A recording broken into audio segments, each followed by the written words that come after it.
नमस्कार. मागच्या महिन्यामध्ये 2 व्याख्यानांच्या संदर्भामध्ये मी इथे होतो आणि 2 दिवस मला खूप मजा आली. माझी ओळख करून देताना आत्ता स्नेहाने जे काय सांगितलं त्याच्यामध्ये तुमच्या लक्षात आलं असेल की बा एक ना धड भराभर चिंध्या म्हणतो, पण तसा मी माणूस. I have been technically or professionally qualified somewhere. I'm concerned with Indian history, I'm concerned with psychology, and ultimately maybe that I'm not concerned with anything of this. मैं किसी चीज़ का मास्टर होने का दावा बिल्कुल नहीं करता, क्योंकि मैं मान चुका हूँ कि इस ज़िंदगी में शायद ये सभी फील्ड्स के लिए, जितने फील्ड में मैं काम करता हूँ, ये सभी फील्ड्स के लिए शायद मैं स्टूडेंट ही रहने वाला हूँ. और मैं ये भी महसूस कर चुका हूँ कि स्टूडेंट रहने में ही मजा है. तुमच्या उपस्थितीवरून एक क्लिअर आहे की जसं एक सायंटिफिक हॉलला मागच्या वर्षी जूनमध्ये मी इथे एक कार्यक्रम केला होता. मग 1 महिन्यापूर्वी मी सांगतोय की मी याच हॉलमध्ये 2 व्याख्यानांकरता आलो होतो. आजचा व्याख्यानाचा अजून एक चेंज हा होता की आजचं व्याख्यान तिकीट लावून आहे. तिकीट लावून एवढे लोक येऊ शकतात का वगैरे या गोष्टी सगळ्या भ्रामक असतात. आणि गेली किमान 15 वर्ष हे असे कार्यक्रम मी करतोय. मला असं वाटतं की लोग कितने आते हैं ये मेरे लिए कभी इम्पोर्टेंट नहीं था जब से मैं बात कर रहा हूँ. और जो लोग आए हैं वो कुछ ना कुछ लेके जाएंगे, ऐसी आशा करता हूँ. और हो सकता है शायद कि वैसा कॉन्फिडन्स भी कुछ हद तक मैं रखता हूँ. तुम्ही सगळे आलात याबद्दल मनापासून धन्यवाद. वैयक्तिक माझ्यातर्फे, आमच्या सगळ्या टीमतर्फे, माझ्या फैमिलीतर्फे. कोई परफॉर्मर, कोई आर्टिस्ट अल्टीमेटली क्या चाहता है तो यही चाहता है कि उसे सुनने के लिए या उसका परफॉर्मन्स देखने के लिए लोग आए. रसिकांशिवाय कोणताही परफॉर्मर किंवा आर्टिस्ट जो आहे हा नॅचरली अधुरा असतो असं मला वाटतं. आणि मी परफॉर्मर आहे असं मला वाटतं. मी जे बोलणार आहे ते नक्की व्याख्यान आहे का हे मला माहीत नाही. तो स्टँडअप कॉमेडी शो आहे का मला माहीत नाही. कारण व्याख्यानांच्या परिभाषा कालमानपरत्वे बदलल्या पाहिजे असं मला कुठेतरी वाटतं. फार विद्वत्ता प्रचूर मी बोलणार नाही आहे, कंसात बोलूच शकणार नाही आहे. आणि माझा सतत अनुभव आहे की व्याख्यानमालामध्ये येणारे जे विद्वत्ता प्रचूर आणि कंसात अतिविद्वान व्यक्ती असतात त्यांचं भाषण लोक निमूटपणे ऐकून घेतात, कारण त्यांना ते काही समजत नाही. अशी निदान माझी धारणा आहे. कारण मी तेव्हा तिकडच्या साईडला असतो आणि व्याख्यानंतर लोक म्हणत असतात की फारच सुंदर बोलले हो, पण काय बोलले कळलं नाही. कारण भाषा इतकी बदलत चालली आहे व्हॉट्सॲपमुळे, फेसबुकमुळे, IT मुळे, नवीन जनरेशनच्या मीडियम ऑफ इन्स्ट्रक्शनमुळे, की फार प्राज्ञ किंवा शुद्ध मराठीमध्ये जर कोणी बोलायला लागलं तर मला असं वाटतं की कठीण आहे. म्हणजे नवीन जनरेशनला समजणं कठीण आहे. और इसमें एक बात और होगी कि मेरे एज के जो लोग हैं उनका लैंग्वेज यानी मराठी ही निश्चितपणे चांगली असणार आहे. त्यांना महाभारताचे सगळे संदर्भ जे आहेत हे निश्चितपणे खूप चांगले माहीत असणार आहेत, कारण आपली पिढी त्याच्यावर वाढली आहे मला असं वाटतं. हो सकता है थैंक गॉड बोलूँ, थैंक्स टू द पेरेंट्स बोलूँ, थैंक्स टू द टीचर्स बोलूँ, thanks to the culture then बोलूँ. मगर हम जब स्कूल में पढ़ रहे थे या कॉलेजेस में थे तो ये कॉमन ट्रेडिशन थी कि हम ऐसे बोलेंगे ना, ये हमारे लिए टॉनिक था. We have all been knowing all the stories whatever happened in Mahabharat और रामायण. आजच्यापर्यंत कर्ण म्हणतो तर पहिले कर्ण अर्जुन का असा प्रश्न ते विचारतील. आणि कर्ण अर्जुन हे तसे नावं सारखेच आहेत, म्हणजे महाभारतातलेच आहेत, पण त्यांच्या बोडख्यात कर्ण अर्जुन म्हणजे गॅरंटी नाही मला क शाहरुख खान असेल तर त्याची गॅरंटी नाही. कर्ण अर्जुन मग त्याच्या मागे राखी वगैरे. कारण कर्ण कोणी वाचलाय काय, माझ्या जनरेशनचे लोक आहेत किंवा इव्हन माझे स्टुडंट जे आहेत त्यांच्याकडून मला फीडबॅक वेळोवेळी मिळालेला की मृत्युंजय वाचलं जेव्हा केव्हा पहिल्यांदा मी, किंवा राधेय जेव्हा केव्हा वाचलं. Particularly Mrityunjay is most common book on Karna. तर मी धायडा रडलो. ही कॉमन प्रतिक्रिया आहे सगळ्यांची. And that reaction is naturally regarding 3 things I suppose.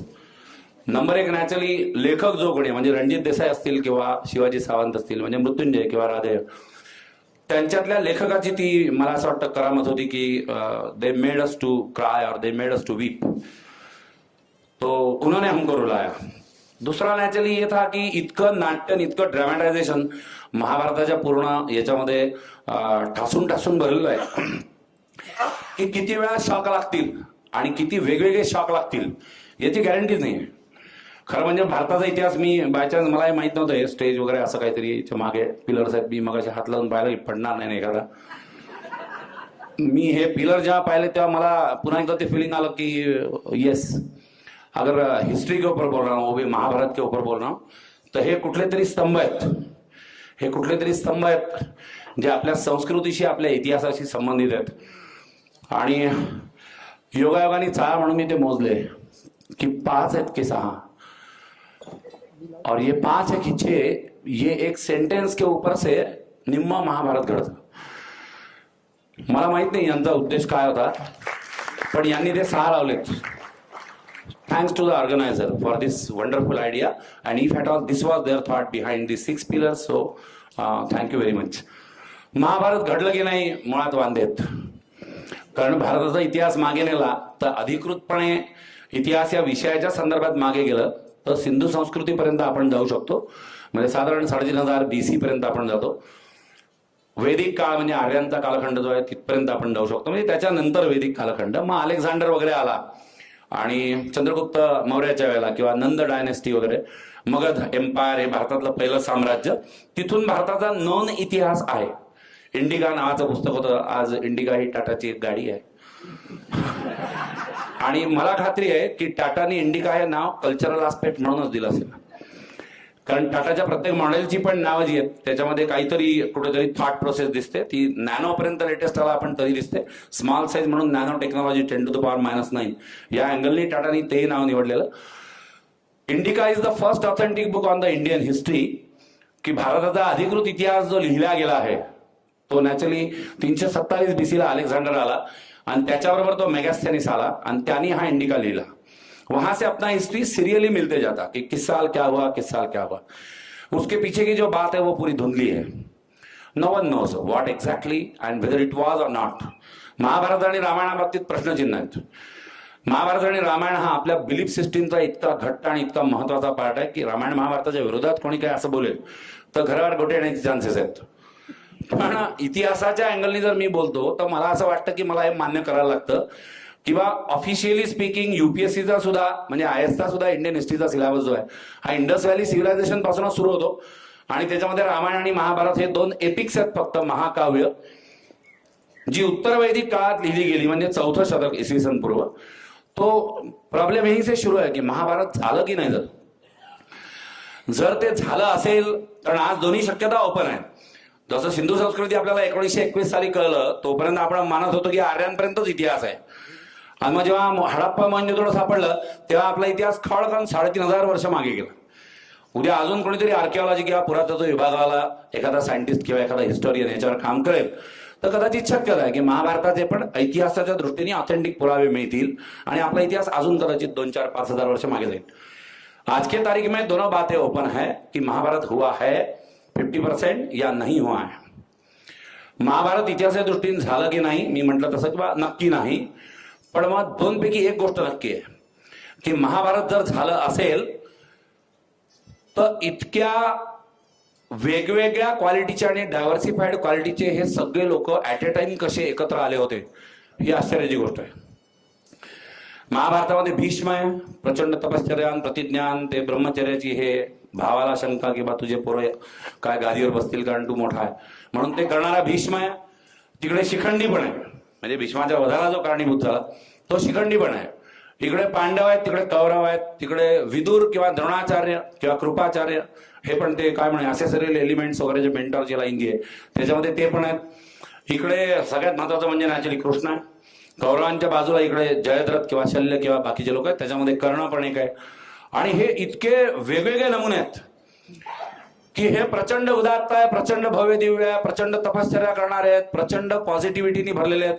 कृष्णासारखा greatest mentor किंवा फिलॉसॉफर त्या महाभारताच्या यादीमध्ये आहे. तिकडे प्रचंड कांगावेखोर किंवा प्रचंड पातायंत्री शकुनी पण आहे. तिकडे प्रचंड दुष्ट किंवा हेकेखोर ऍडामेंट आणि हलकट शब्द वापरतो मी की तो दुर्योधनही आहे, त्याच्यापेक्षा हलकट म्हणजे दुःशासनही आहे.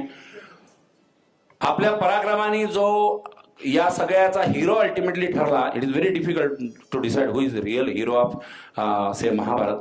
पण महाभारताच्या रूढ याच्यानुसार जो हिरो ठरला आणि युद्ध ज्याने जिंकून दिलं तो प्रचंड मोठा दलदली अर्जुन आहे.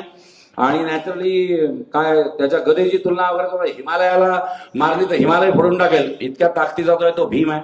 मग धर्मराज किंवा युधिष्ठिर म्हणजे ज्याची बुद्धी कायम स्थिर असेल तो कायम धर्माचं पालन करेल असा गॅमलर युधिष्ठिरही आहे. On one side he is Dharmaraj, on one side he is Yudhishthir, on the other side he is the gambler. दूताचं जस्टिफिकेशन महाभारत करत राहतं, व्यास करत राहतात. क्षत्रियांना दूताचं आमंत्रण दिलं तर ते दूताचं आमंत्रण नाकारत नाही वगैरे वगैरे. तोही आहे. आणि नुसतेच आहे म्हणून नकुल सहदेवही आहेत. अख्ख्या महाभारतामध्ये नकुल सहदेव नुसतेच होते हो, आणि ते कायम होते, शेवटपर्यंत होते. त्यांचा उपयोग फक्त कृष्णाने सॉरी कर्णाने एकदा त्यांच्या कोणाच्या सहदेवाच्या किंवा नकुलाच्या गळ्यात धनुष्य अडकवून त्याला ओढलं आणि मग त्याला सोडून दिलं, त्याचा रोल संपला. असे नकुल सहदेव होते. असे असंख्य लोक आहेत. महाभारत प्रचंड आहे, प्रचंड आहे. आणि महाभारत पासून आजच्या भारत पर्यंत आपण आलो, म्हणजे आजच्या भारतापर्यंत आलो. मेरा स्ट्रॉन्ग बिलीफ कुछ बदला नहीं है, कुछ नहीं बदला है. महाभारत झालं की नाही विषय वेगळा. महाभारत झालं नसेल तर महाभारत निर्माण झालं व्यासाच्या प्रतिभेतून फक्त. That is just a story, just a screen play and nothing more interesting and more interestful can be there even if we go to the history of entire film industry in India.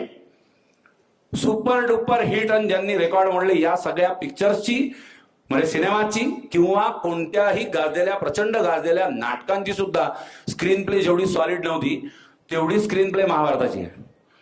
इतके diversified आणि इतके एंटँगल्ड पात्र एका वेळेला multi star caste म्हणतो की नाही आपण, ते मल्टी नाही, हे मल्टी स्टार कास्ट आहे. आणि तरी प्रत्येक पात्राची न्याय आहे, प्रत्येक पात्राला एस्टॅब्लिश तसंच केलेलं आहे. कधी कधी वाटतं महाभारत झालेलं असायला पाहिजे. इतनी बड़ी धरोहर अगर वो है तो वो इंडियन कल्चर की या इंडियन हिस्ट्री की इतनी बड़ी धरोहर की दुनियेमधले 3 मोठे एपिक किंवा महाकाव्य काढले तर 2 आपले, एक ग्रीकांचं म्हणजे इलियड, होमरने जे लिहिलं ते. तर हे नुसतं निर्माण झालेलं नसून ते वास्तवातलं आहे. आणि मग त्याचं चित्रीकरण जे आहे किंवा त्याचं चित्रण जे आहे, लिखाण जे आहे, हे व्यासांनी केलं. असं असायला पाहिजे असं वाटतं. दुसरीकडे असे वाटतं की समजा झालेलं नसेल, ये तो आने वाला वक्त डिसाइड करेगा, आने वाली जनरेशन डिसाइड करेगी. कोई जॉन मार्शल फिर निकलेगा, कोई राखालदास बैनर्जी फिर निकलेगा, कोई दयाराम साहनी जैसा निकलेगा जो मोहनजोदड़ो को ढूंढा. हो सकता है कोणीतरी ती द्वारका अप्रूव्ह करेल, कोणीतरी ते महाभारत. कुरुक्षेत्र नाव आहे ना आजही, हस्तिनापुर आहे, दिल्ली आहे, ती राजधानी आहे, त्याच्यासाठी मारामाऱ्या. त्याच्या बाजूला दुसरी राजधानी होती, इंद्रप्रस्थ होती. या दोघांच्या मध्ये कुरुक्षेत्र आहे. मग ते राज्य आहे, राज्यांसाठीच्या मारामाऱ्या. सगळं तसंच आहे. गंगा आहे, गंगेत बुडवल्यानंतर पाप नष्ट होता, हा समजही तसाच आहे. आपलं पुण्य गंगेला अर्पण करण्याची पद्धत आहे. हे आज भारतातल्या कोणत्या लोकांना माहित असेल, कारण पुण्य करणारे लोकच उरले नाही आहेत. आजकाल गंगेला नोटाबंदीच्या नोटा अर्पण केल्या जातात. गंगेचा तोही उपयोग आहे, पाप बुडवण्याकरता गंगा होतीच. गंगा महाभारत कालापासूनच आहे. आणि ही गंगाही आहे, ते सगळंच आहे. तो हिमालय आहे, त्या सगळ्या भौगोलिक परिस्थिती ज्या आहेत ती तर तशीच आहे. आणि माझ्या बिलीफनुसार ते सगळे लोकही आहेत. मग धर्मही आहे, युधिष्ठिरही आहे, काय अर्जुन, भीम किंवा नकुल सहदेवही आहे, सगळे पांडव आहेत, सगळे कौरव आहे, भीष्म, द्रोणाचार्य, कृपाचार्य, धृतराष्ट्र आहे, पुत्र प्रेमाने आंधळ झालेले धृतराष्ट्र आहेत. तो तर बोलून चालून आंधळा होता जन्मानी, म्हणून तो त्याच्या मुलाच्या चुकांकडे दुर्लक्ष करत गेला म्हणजे त्याला दिसत नसेल कदाचित. आणि तो तसा होता तरी त्याच्या बायकोने स्वतःच्या डोळ्यावर पट्टी बांधून घेतली. आणि म्हणून मग दुर्योधन असा झाला का? In number of questions for every character behind everything in Mahabharat. आजचा त्याचा विषय रिस्ट्रिक्टेड फॉर कर्ण. कर्णाला एलॅबोरेट करण्याकरता या पात्रांना जशी एंट्री मारायला लागेल तशी मी नॅचरली त्यांना इंट्रोड्यूस करीन. कर्ण इतक्या असंख्य पात्रांच्या गदारोळात तुमचा माझा ज्यांनी ज्यांनी महाभारत वाचलं त्या सगळ्यांचा सगळ्यात महत्वाचा कोणी माणूस असेल किंवा सगळ्यात आवडता किंवा फेवरेट कोणी असेल तर तो कर्ण आहे. अर्जुन में कुछ दम नहीं था बॉस, असं काही काही लोकांचं मत असतं. वो तो अच्छा हुआ कि उसे कृष्ण मिला. और भगवान श्रीकृष्ण थे, इसलिए जे काय कर्मयोग गीता ज्ञान जे काय ज्योतिषाला त्यांनी दिलं म्हणून नाव तरली, नाही तर काही खरं नव्हतं. एक्झाम सोडून पळालेला माणूस आहे. मग सिदंती मग गात्राणी काय जे मुखमच्या परिशिष्यती, हे संस्कृत बोलून आजकालच्या जनतेला फायदा नाही. ते ऐकून घेतात, त्यांना काही कळत नाही. आणि मी तेवढंच पाठ करून आलो होतो म्हणून मी तेवढंच बोलू शकलो. मग हे गलित गात्र अवस्थेमध्ये जो अर्जुन आहे त्याला जिंकण्याच्या स्थितीपर्यंत नेणारा कृष्ण जो आहे तो आहे. अर्जुन हा जिंकलेला आहे. त्याच्यामुळे महाभारत संपलं, म्हणजे युद्ध संपलं. सर्वश्रेष्ठ धनुर्धर वगैरे, पण नाही, तो लोकांना तेवढा फेवरेट नाही वाटत. भीमही नाही वाटत. लोकांचा एक अजून मिसइंटरप्रिटेशन अबाउट भीम, की भीम हा ठस होता. भीम ठस नव्हता, आपल्या धारणा ठस झालेल्या आहेत. ठस शब्द सगळ्यांना कळतो असं मी गृहीत धरतो. मला त्याला अजूनही वेगवेगळ्या भाषेमध्ये, सोफिस्टिकेटेड भाषेमध्ये सांगता येईल. माझं म्हणणं काय की मी जे बोलतोय ना त्याचं पोटेन्शियल तुमच्यापर्यंत पोहोचतं ना, मिनिंग मला काय म्हणायचं ना, दॅट इज सफिशियंट. मेरे लैंग्वेज की तरफ तुमको थोड़ा नजरअंदाज मेरे को करना पड़ेगा, कारण मी एका लँग्वेजमध्ये फ्लुएंटली बोलू शकत नाही. मी आतापर्यंत जसा बोललोय इंटरमिक्स लँग्वेजमध्ये, तीच माझी भाषा आहे. मला असं वाटतं की तीच आजच्या जनरेशनची पण भाषा आहे. तर अर्जुन नाही जवळचा वाटत लोकांना, भीम नाही जवळचा वाटत. भीष्म पितामह होता, तपश्चर्या करणार. म्हणून आपण एकदा छान नमस्कार करू त्याच्या चरणावर शिर ठेवून, आपण शिर कमल ठेवून, महाभारताची भाषा, हा शिर कमल ठेवून आपण त्यात वंदन करू. पण कंसात आपला माणूस नाही. आपला माणूस जो आहे तो कर्ण आहे. आणि तो का कर्ण याची पण कारण आहेत. तो आपला फेवरेट इतका कर्ण का झाला याची पण कारण आहेत. आणि ही स्टोरी नॅचरली कर्णाच्या याच्यापासून सुरू होईल, की कर्णाच्या जन्माची कथा जी आहे ती कुंतीनी काय, तिला काय एक दिव्य शक्ती मिळाली. तेव्हा महाभारतामध्ये अशा दिव्य शक्त्या खूप आहेत बरं. आणि त्याच्यामुळे महाभारत खरं घडलं की नाही ही शंका येते. म्हणजे ती व्यासांची प्रतिभा असेल असं वाटतं. पुन्हा तेच की 50-50 ओपन. तिकडे ते वेगळंच प्रकार चालू होते, असं की बा असं काहीतरी काय मंत्र म्हटला किंवा डिश काहीतरी किंवा लेकरू हातात आला वगैरे, असं काहीतरी ऍप काहीतरी डाउनलोड तिने केलं असणार. आणि ते काय लग्नाच्या आधी तिला ते मिळालेली शक्ती आहे ती वापरून बघण्याचा मोह तिला झाला आणि तिने ती शक्ती वापरली. मग सूर्यदेव आले, मग त्यांच्यापासून तो काय कर्णाचा जन्म झाला. आणि मग लग्नाआधी झालेलं मूल कसं वाढवायचं या काय म्हणूया किलमिशामुळे किंवा या गिल्टमुळे कुंतीने त्याला गंगेच्या पाण्यामध्ये प्रवाहित केलं आणि तिथून तो नॅचरली वाहत वाहत गेला.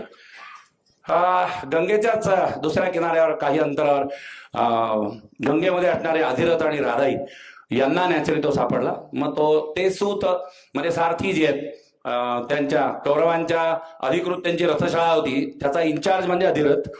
आणि आजकालच्या भाषेमध्ये आपण आता रथ तेव्हा होते, आता गाड्या आल्यात. म्हणजे त्यांच्या अधिकृत गॅरेजचा तो इन्चार्ज होता असं आपण म्हणू शकू.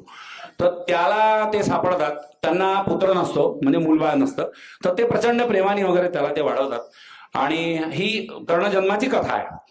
या खरं म्हणजे या स्टोऱ्या मला सांगाव्या लागाव्या याचं कारण काय आहे, यंग जनरेशनचे जे लोक आहेत त्यांना या कथा माहीत असतील याची मला गॅरंटी नाही. मेरे एज के अगर सभी लोग आते थे ना आज, तो मैं ये जो कहानियां बता रहा हूं ना की काय झालं होतं तेव्हा, मला असं वाटतं की हे निम्म सांगण्याचा माझा वेळ जो तो वाचला असता. कारण या सगळ्या माझ्या याच्या लोकांना या सगळ्या स्टोऱ्या माहिती आहेत. समोरच्या जनरेशनला कदाचित माहित असाव्या, काही लोकांना माहित नसतील, म्हणून मी त्या फक्त सांगतो. आणि as fast as possible I would go through that. मग ही जन्माची कथा आहे. आणि या जन्माच्या कथेमुळे मी नक्की कोण हा प्रश्न त्याला छळत राहिला. किंवा मी नक्की कोण, मग मला ही कवच कुंडल काय, तो सूर्याचा मुलगा आहे म्हणून ती कवच कुंडल आहे. त्याच्या पूर्ण स्किनवर जन्मतः ते कवच होतं आणि इकडे कानामध्ये त्याची कुंडल होती. मग त्याचा भाऊ जो आहे म्हणजे अधिरथाचा आणि राधाईचा दुसरा मुलगा शोण, त्याचा खूप आवडता भाऊ. म्हणजे आपल्या इतिहासामध्ये भावाभावांच्या अशा पेअर पाहिल्या तर बाजीराव आणि चिमाजी अप्पा हे तितके क्लोज ब्रदर्स होते. किंवा अर्जुन आणि भीम म्हणूया ते तितके क्लोज ब्रदर्स होते. तितके कर्ण आणि शोण हे पण क्लोज ब्रदर्स होते. सर्वार्थाने ज्याला आपण भाऊ म्हणतो तसा, म्हणजे हरामखोऱ्या न करणारे, भाऊबंदकी न करणारे वगैरे, एकमेकांवर खरंच जीवापाड प्रेम करणारे. राम लक्ष्मण हे तसं एक एक्झाम्पल क्लायमॅक्सियल केसला दिलं जातं, तसे दोघं. मग तो शोणही त्याला सांगतो की तुझी कुंडल जी आहे त्याच्यातून काय तू झोपला की किंवा अंधार असला की निळसर किंवा सोनेरी प्रकाश बाहेर पडतो. त्याला हे कळत नाही की हा माझा भाऊ आहे, याला कुंडल नाही, मला का कुंडल आहे, मग हे असं कसं काय आहे. तो तिथून तो क्रायसिस त्याचा तो सुरू होतो. किंवा मी असा काय, माझ्याच अंगावर एक कवच काय. मग तो एक दिवस बाण टाकून पाहतो त्याच्या पायावर. तर वास्तविक पाहता इतक्या उंचावून टाकलेला बाण तोही टोकदार, तो जर तळपायात घुसेल म्हणजे पावलामध्ये तर नॅचरली रक्त येईल, काहीतरी 2-4 थेंब तरी येईल.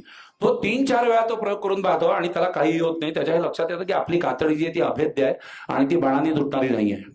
ही understand that I have got this particular strength which is incomparable to the others. मग आता या पद्धतीने तो वाढतोय. तो शोण त्याचा लहान भाऊ आहे आणि तो प्रचंड त्याचं नाव त्यांनी ठेवलेलं वसू, म्हणजे कर्णाचं अधिरथ राधाने ठेवलेलं नाव वसू. तो वसूवर प्रचंड प्रेम, वसुदादा करतो, त्याच्या मागे फिरणार, ते गावावर हिंडणार इकडे तिकडे. अशा पद्धतीने तो मोठा होतो. मग तो थोडा मोठा होतो तेव्हा त्याला शिकायला तो अधिरथ जो आहे तो धृतराष्ट्र म्हणजे कौरवांची जी अधिकृत सिस्टीम होती त्या सिस्टीम मध्ये तो त्याला घेऊन जातो. तिथे द्रोणाचार्य जे हे नॅचरली काय म्हणूया आजच्या भाषेमध्ये सांगायचं तर all subjects under one roof असेच ते शाळा चालवत होते. किंवा आमचे ते सर्व फिजिक्स, केमिस्ट्री, बायोलॉजी आणि सर्व विषय एकाच ठिकाणी शिकवून मिळतील. तर तिथे ते आर्चरी शिकवत होते, तिथे ते काय गदाई शिकवत होते. म्हणजे दुःशासन किंवा दुर्योधन आणि भीम हे गदाई म्हणजे ते तो क्लास करत असतील. हे इकडे अर्जुन किंवा कर्ण जे आहेत हे नॅचरली ते आर्चरीचा क्लास करत असतील. सो मल्टी डायमेन्शनल, मल्टी फॅसेटेड त्यांचं स्कूल होतं द्रोणाचार्यांचं. त्या शाळेमध्ये याला टाकलं गेलं आणि अधिरथाबरोबर तो गेला. त्याच्याबरोबर शोणही होता. तर त्यांनी तोपर्यंत ऐकून चुकला होता तो की कसं शिकवतात द्रोणाचार्य गुरुजी, असे आहे, तसा आहे, हे आहे, अर्जुन आहे, भीम आहे, अमके आहे, तमके आहे, पांडव आहे, कौरव आहे, त्यांच्याबरोबर आपल्याला शिकायला मिळाला होता. तोपर्यंत नॅचरली त्यांनी पण त्याचा जो काय अभ्यास करायचा तो घरगुती केलेला होता अधिरथाच्या ट्रेनिंगमध्ये.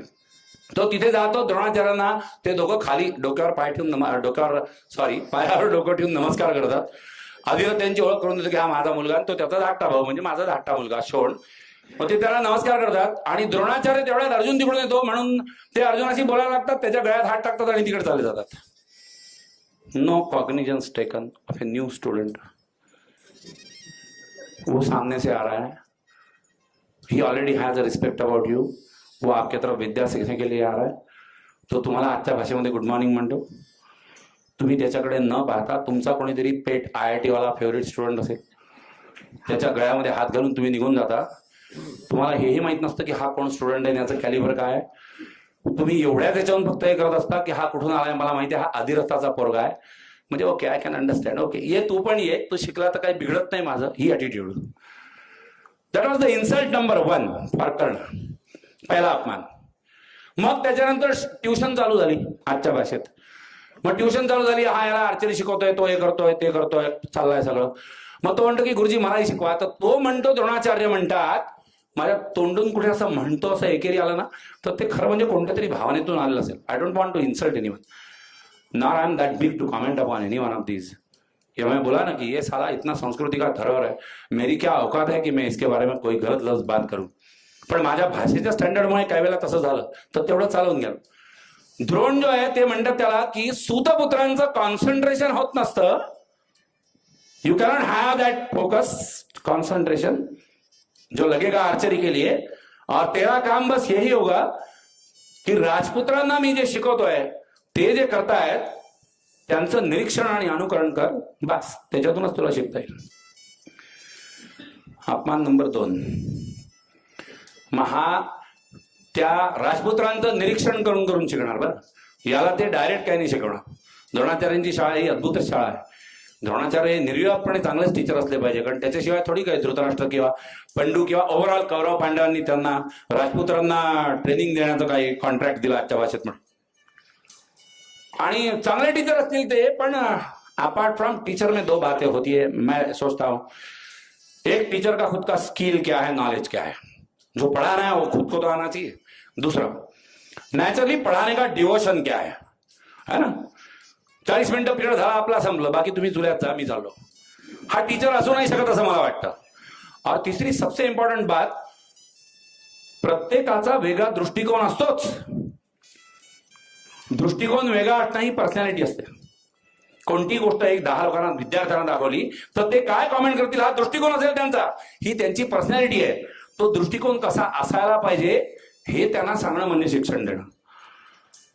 अब जब ये हुआ की द्रोणाचार्यांच्या त्या ट्युशन स्कूलमध्ये एक दिवस ते काय त्यांनी तो पोपट लावला आणि ते त्याला सांगत होते की बा ते कसं आता मी तुम्हाला शिकवतो बघा,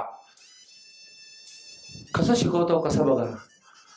किंवा लावला तो एक पोपट, मागे झाड, त्याच्या मागे फांद्या, त्या झाडावर तो पोपट टांगलेला, म्हणजे पेंडा भरलेला पोपट, त्याची डमी टांगलेली. त्याच्यामुळे त्या पोपटाचा डोळा जो आहे तो तुम्हाला उडवायचा आहे. उभे राहा की एक एक जण तो त्या स्टँड्सवर यायचा. आपण गोळाफेक करतो नाही का, सर्कल असतं तिथून फेकायला लागतं, तसा तो एक एक जण तिथे यायचा की हा आले कोणीतरी, हा सांगा काय दिसतंय. एक एक जण येत होता आणि त्याला विचारत होतो काय दिसतंय. म्हणजे नकुल सहदेव आले असतील त्यांना काय दिसतं, मागचे डोंगर दिसू राहिले. तुला सांगितलं काय, तू पाहतो काय, तुला दिसतं काय, तू बाण कुठे मारशील आणि तू जाईल कुठं, आहे की नाही. म्हणजे नकुल सहदेव काय दिसतंय, ते डोंगर दिसताय. मग आता याच्यात दुर्योधन आला असेल, भीम आला असेल, भीम आला असेल काय दिसतो म्हणते आंबे दिसू राहिले. म्हणजे आता काय मी थोडी ना तिथे होतो, मी माझ्या कल्पनेने तुम्हाला सांगतोय किंवा भीमा काय दिसलं असेल. भीमाचा तर पहिले संताप झाला असेल की मेरे को आर्चरी के क्लास में काय को बिठाया. आणि दुर्योधनाचे म्हणणं ते असेल की मी गदा फेकून मारतो, पोपट गेला चुल्यात. भाषा माझी, भाषा माझी, भाषा माझी. की काही सांगतात, कुठलेही पेपर टाकतात. हे काय प्रकार आहे कॉम्पिटेटिव्ह एक्झामचा. सिलेबस नाही, everything is out of syllabus. काही विचारतात, पृथ्वीच्या खालचं पृथ्वीच्या वरचं. युधिष्ठिराला विचारला असेल तर युधिष्ठिर म्हणाला असता की युधिष्ठिरा उभा राहा, हा त्याला अप्रत्यंचान काय दिसतं. तर युधिष्ठिर म्हणाला असता की या पोपटाने काय अपराध केला की आपण त्याचा जीव घेतला. अरे तुला सांगितलं काय, तू करतो काय. इथे आयुष्याचे काय धंदे द्यायला नाही आलो, तिथे तुला बाण मारायचा आहे. या सगळ्या गदारोळामध्ये स्वाभाविक होतं की अर्जुन जेव्हा आला आणि अर्जुनाला जेव्हा विचारलं की तुला काय दिसतोय, Arjun no doubt, I don't want to devaluate Arjun, Arjun बहुत ग्रेट था, उतने ग्रेट अपन है क्या, ये साला सोचने लायक बात. आणि म्हणून काय झालं रे की तो फोकस कॉन्सन्ट्रेशन वाला अर्जुन जेव्हा आला ना, तेव्हा अर्जुनाला विचारलं ना की तुला काय दिसतंय, तर अर्जुन म्हणाला की मला फक्त पोपटाचा डोळा दिसतोय. झाड नाही, फांद्या नाही, पानं नाही, फुलं नाही, ते आंबे नाही, काय काहीच नाही, पोपटही नाही, पोपटाचा डोळा दिसतोय. कर्ण मागे उभा होता. बैक बेंचर्स, बैक बेंचर्स, उसमें कोई सारा दिमाग वाला निकलेगा. कोई बुरा टीचर कभी सोच ही नहीं सकता, है ना. हम पढ़ाते तो 20% फ्रंट रोज के लिए पढ़ाते, बराबर. कोई ऐसे कोई किसी फॅमिली से आया, कहाँ से आया पता नहीं, न जाने कहाँ से चले आते. अशा ह्याच्यातून कोणी काहीतरी असा मेरी ट्रॅक, ठीक आहे, ओके, इट्स ओके, ओके, तुला विचारण्याची पण गलती घेण्याची मला गरज नाही, असं असं. हा घर पे आए, उसको तो पूछा ही नहीं क्या हुआ, उसको पूछा ही नहीं. मग घरी आल्यावर त्याला शिवणाने विचारलं, म्हणजे तो त्याचा भाऊ, की वसू दादा आपल्याला तर विचारलंच नाही. तर आपल्याला विचारणार नाही म्हणजे तू भ्रमात राहू नको. मग तो शोण म्हणे की पण दादा समजा तुला विचारलं असतं तू काय सांगितलं असतं. कर्णाचं उत्तर हे होतं कदाचित की अर्जुन म्हणाला होता मला त्या पोपटाचा डोळा दिसतो. कर्ण म्हणाला असता कदाचित की मला त्या पोपटाच्या डोळ्यात घुसलेला माझा बाण दिसतोय. किसी ने पूछा ही नहीं तो जवाब कहां से देंगे.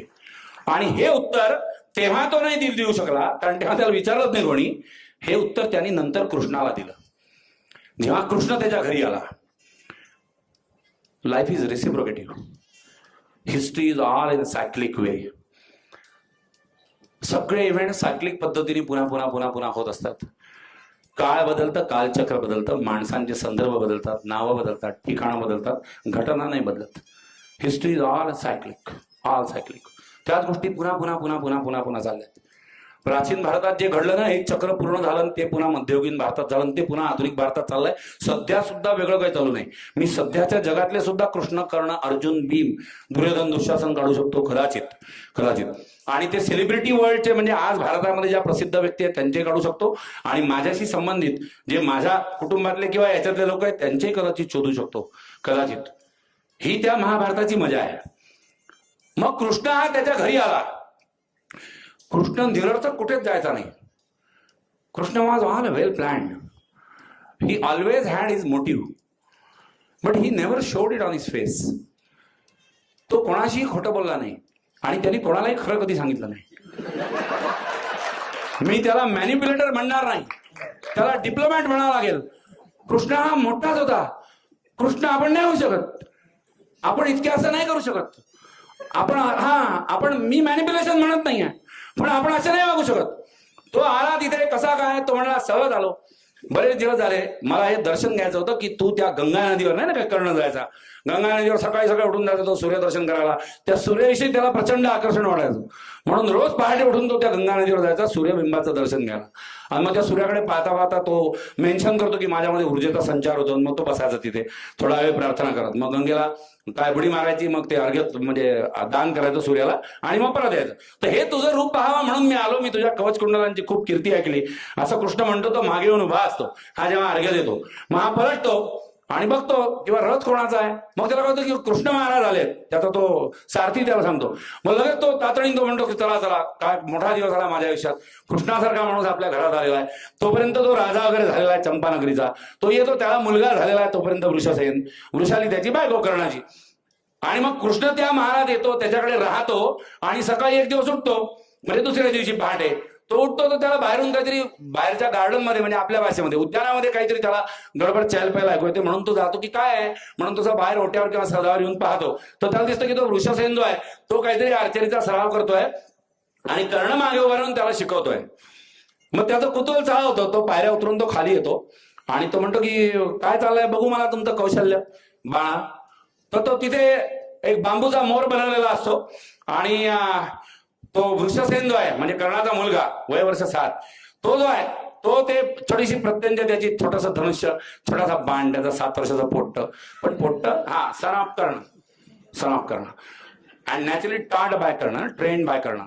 ते 7 वर्षाचा पोरग जे हे ते प्रत्यंज घेऊन उभं राहतं, कानापर्यंत प्रत्यंज आणतं सोडतं, तर त्या बांबूच्या मोराच्या मानेच्या आरपार तो बाण जातो.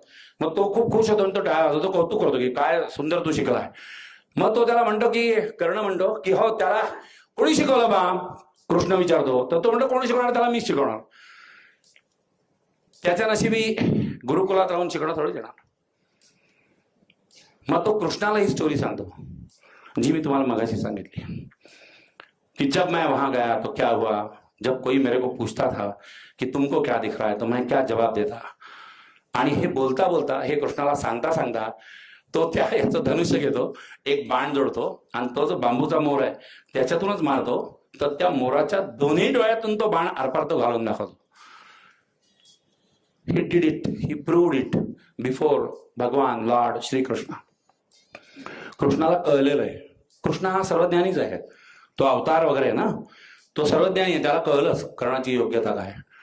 आणि हे करावं याच्याकरता द्रोणाचार्यांनी संधी नाही दिली, पण मग संधी कुठे घेतली, जिसको सीखना है कहां से सीखेगा, कहीं से भी सीखेगा.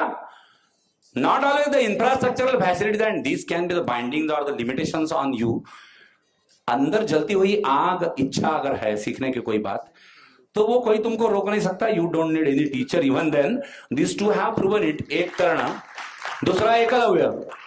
मग कर्ण जो आहे तो रात्री त्या शोणाला म्हणतो की एक पेंडा भरलेला पक्षी, त्या दिवशी ना ज्या दिवशी द्रोणाचार्य त्याला रिजेक्ट करतो किंवा विचारत नाही की प्रश्न, ते रात्री घराच्या बाहेर पडतात. तो त्याला एक पेंडा भरलेला पक्षी, तो म्हणतो या झाडावर चढ, उंच उंच उंच. तर आपल्याला करायचं काय, म्हणतो ते नंतर सांगतो. तू एक बांबू घे, म्हणजे पलिता घे, टेंबा म्हणूया आपल्या भाषेत, आणि तू ते वरती वरती चढ, अजून चढ अजून चढ. मग तू चढतो वरती, तो वरती चढतो आणि म्हणतो आता तो टांग पक्षी तिथे, मग तो पक्षी टांगतो आणि मग तो बांबू तो किंवा पलिता जो आहे तो धरून तो उभा राहतो बाजूच्या फांदीवर. रात्रीच्या अंधारामध्ये फक्त त्या पलित्याच्या उजेडामध्ये जो पक्षी त्या झाडाच्या इतक्या उंच फांदीवर टांगलेला आहे, त्याच्याकरता कर्ण त्याच रात्री बाण लावतोय ज्या दिवशी अर्जुनाने ते उत्तर दिलं होतं. आणि ते उत्तर दिल्यानंतर द्रोणाचार्य म्हणाला ते वाह अर्जुना वाह, सोड बाण. त्यांनी सोडला आणि त्या पोपटाचा डोळा गेला. त्याच दिवशी रात्री कर्ण जो आहे तो त्या वरच्या बांधलेल्या पक्षाच्या किंवा याच्या दिशेने तो बाण धरतोय आणि त्याच्या लक्षात येतं की आपण या पोपटाचा एक डोळा फोडला म्हणजे त्याच्याला बाण लागला, तर तो टांगलेला पक्षी आहे, तो त्याला बाण लागल्यानंतर तो पक्षी उलटा फिरेल ना, वो इम्पल्स की वजह से, मोमेंटम की वजह से वो पूरा गोल घुमेगा ना. तर ऍट अ टाइम 2 बाण कर्ण लावतो, एक बाण सोडतो, एका डोळ्यात घुसतो, पक्षी पलटतो, दुसरा बाण सोडतो, दूसरा डोळ्यात घुसतो. कौन किया ये महाभारत में, और कहीं कोई किया है, मगर ये वो करता था, ये किसे मालूम था, शोण को. और शोणाला माहिती असून त्याच्या स्वतःच्या रिकॉग्निशन मध्ये काही फरक पडणार होता करण्याचा. शोण तर तसाही प्रेम करत होता त्याच्यावर, त्याच्या दृष्टीने वसुधारा ही टॉपमोस्ट क्लायमॅक्सियल गोष्ट होती. किंवा तो गरुड पक्षी जितका उंच झाला दादा, तू तितका उंच जाशील का रे आयुष्यात, हे ते 5 वर्षाचं टेपाळणं त्याला विचारत आहे. हे त्याच्या दादावरची त्याची भक्ती आहे, त्या दृष्टीने he is all omniscient omnipotent and everything ना. त्याला माहिती असून काय फायदा बाकीच्यांना. आणि मग हे काहीही माहिती करून न घेता हे अपमान वेळोवेळी सहन करायला लागले. सुतपुत्र आहे, राधे आहे, आम काय तम काय, सारथ्याचा पोरगा आहे, कुरुकुलातला नाही आहे, पंडुकुलातला नाही आहे, राजपुत्र नाही आहे, राजवंशातला नाही आहे. आणि हे किती वेळा सहन केले. हे एकदा हे झालं, मग त्यांचं ट्रेनिंग संपलं. दुसरा प्रसंग म्हणजे अपमान नंबरच मोजायचे आता. मग अपमान नंबर 2 की बा शस्त्रास्त्र परीक्षा जी आहे ती चालली आहे, म्हणजे प्रॅक्टिकल एक्झाम शेवटची फायनल प्रॅक्टिकल. हा, ते सगळे लोक जमलेले, मग प्रत्येकाला काय येतो ते त्यांनी करून दाखवायचं. मग इकडून हे आले तर एक दुर्योधन आला, त्यांनी गदा चालून दाखवली. भीम आला, त्यांनी पण गदा चालवली. कोणी कोणी काय ते शिकवलं ते करून दाखवा. मग कर्ण उभा राहिला आणि तो काहीतरी त्या स्पर्धेत भाग घ्यायला लागला. तर त्याला सांगितलं गेलं की ही फक्त राजपुत्रांसाठी स्पर्धा आहे, सुतपुत्रांसाठी नाही, राजे कुलामधला पाहिजे, तर तू नाही भाग घेऊ शकत. आणि तोपर्यंत दुर्योधनाची आणि कर्णाची इतकी चांगली मैत्री झाली होती, इतकी पॅशनेट फ्रेंडशिप. किसकी तरफ से पैशन, किसकी तरफ से बार्गेन, किसकी तरफ से सौदा, कोणाकडून भावना, कोणाकडून बुद्धी, कर्णाकडून काय त्या मैत्रीत, दुर्योधनाकडून काय. पण मैत्री झालेली होती. आणि दुर्योधनाने ताबडतोब तिथले ते पाणी मागून हातावर संकल्प सोडला की मी माझं अंगदेशचं राज्य जे आहे ते कर्णाला प्रदान करतो. कर्ण हा राजा आहे अँड लेट हिम पार्टिसिपेट. मग नॅचरली इतकं तो काही करतोय तर तो माझा मित्र आहे, ही कर्णाची भावना दुर्योधनाविषयी राहणारच. आणि म्हणून दुर्योधन त्याचा मित्र झाला. मग आता हे असे अपमान सहन करत करत करत करत सगळं समोर चाललंय. द्रोणाचार्यांच्या स्टोरीमध्ये एकलव्य पण आहे. तिसरा धनुर्धराचं नाव एकलव्य. एकलव्य जो आहे त्याला त्यांनी अंतात मागून घेतला किंवा अरे हे लय चांगलं पोट्ट आहे, हे आपल्या क्लासच्या पोट्ट्याला हा, हे जर IIT आलं जेई मेन ऍडव्हान्स तर ऑल इंडिया रँक याची येते आजच्या भाषेत रे, आहे की नाही. म्हणून याचं काय काय मागा आय कार्डच काढून टाका ऍज इफ, हा ना, किंवा अंतात काढून टाका त्याचा. काय पेपर लिहितो तू आता, हे त्याच्या बाबतीत झालेलं आहे एकलव्याच्या बाबतीत. और ये हिसाब से सब आगे आगे चलता गया. प्रचंड पराक्रमी कर्ण आहे. या अशा पद्धतीने विद्या मिळवूनही कर्ण प्रचंड पराक्रमी आहे. तो प्रचंड कौशल्यपूर्ण आहे. अर्जुनाच्या तोडीस तोड तो धनुर्धर आहे. याच्याबरोबर मल्लविद्याही त्याला येते, त्याला गदाही चालवता येते, त्याला सगळं कळतं. त्याच्या पलीकडे राज्य कसं चालवायचं हेही कळतं, त्याच्या पलीकडे नाती कशी जपायची हेही कळतात, जरी त्याचं स्वतःचं मूळ नातच भ्रष्ट किंवा गायब झालेलं असलं तरी. आणि याच्या पद्धतीने जरासंधाला त्यांनी हरवलं, मल्लविद्येमध्ये हरवलं. जरासंधा तेव्हाचा सगळ्यात म्हणजे काय एक नंबर म्हणूया रेसलिंगच्या याच्यामध्ये एक नंबर मानला जाणारा हा जरासंध तो आहे की ज्या जरासंधाच्या भीतीने कृष्णाने मथुरा सोडली, द्वारका वसवली. की हे इकडून रोजचं बॉर्डरचे तमाशे माहिती आहेत तुम्हाला, बॉर्डरचे तमाशे काय त्या तेव्हापासूनच आहे ते. हा, तर ते जरासंध जो आहे तो कायम त्रास देईल आपल्या प्रजेला, म्हणून द्वारका नगरी नवीन वसवा आणि आपण इकडेच थांबू, जरासंधाची खेडेकडे नाही परवडत. हा कृष्ण हा जरासंधाकरता तिकडे जातो आणि त्या जरासंधाला कर्ण मल्लविद्येत हरवतो. बरं, नुसता हरवतो नाही, हरवल्यानंतर जरासंध त्याला जवळ घेतो, त्याचं कौतुक करतो, त्याला मान्यता देतो की तू खरा मल्ल, मी आजपर्यंत असा पाहिला नव्हता, मी आजपर्यंत अविजित होतो आणि हे सगळं होऊनही मला तुझं कौतुक वाटतं की तू इतकी मल्लविद्याकडून हस्तगत केली. मान गए बाप तेरे को. काय जरासंध होता बा की मान गए बाप तेरे को. आणि त्याच्या राज्यातली एक मालिनी नगरी नावाचा एक रिजन जो आहे, प्रदेश जो आहे, हा त्याला तोडून देतो की हा तुला बक्षीस दिला, काय पोरा तू कमाल केली. जरासंध हा तेव्हा वयस्कर होता. मग ती मालिनी नगरी जी आहे ती कर्णाची राजधानी, चंपानगरी म्हणा, मालिनी नगरी म्हणा. दुर्योधनाने जे राज्य दिलं त्यांनी तो राजा झाला. थोडी भाग घेऊ दिलगिरी वगैरे भाग वेगळा, पण कर्ण दान घेत नाही हो कोणाचं, तो दुर्योधनाचे दान घेत नाही. त्याच्यामुळे जरी अंगदेशचा तो राजा झाला, दुर्योधनाने त्याला राज्य दिल्यावर, तरी त्या राज्यात तो गेला नाही कधी. त्याची व्यवस्था त्यांनी दुरून पाहिली की दान मिळालेलं राज्य कसं काय, मी काही मिळवलं तर ते माझं राज्य, कोणी दान दिलं म्हणून मी राज्य नाही घेणार. आणि कर्ण तर नाहीच घेणार, कर्ण नाही घेणार.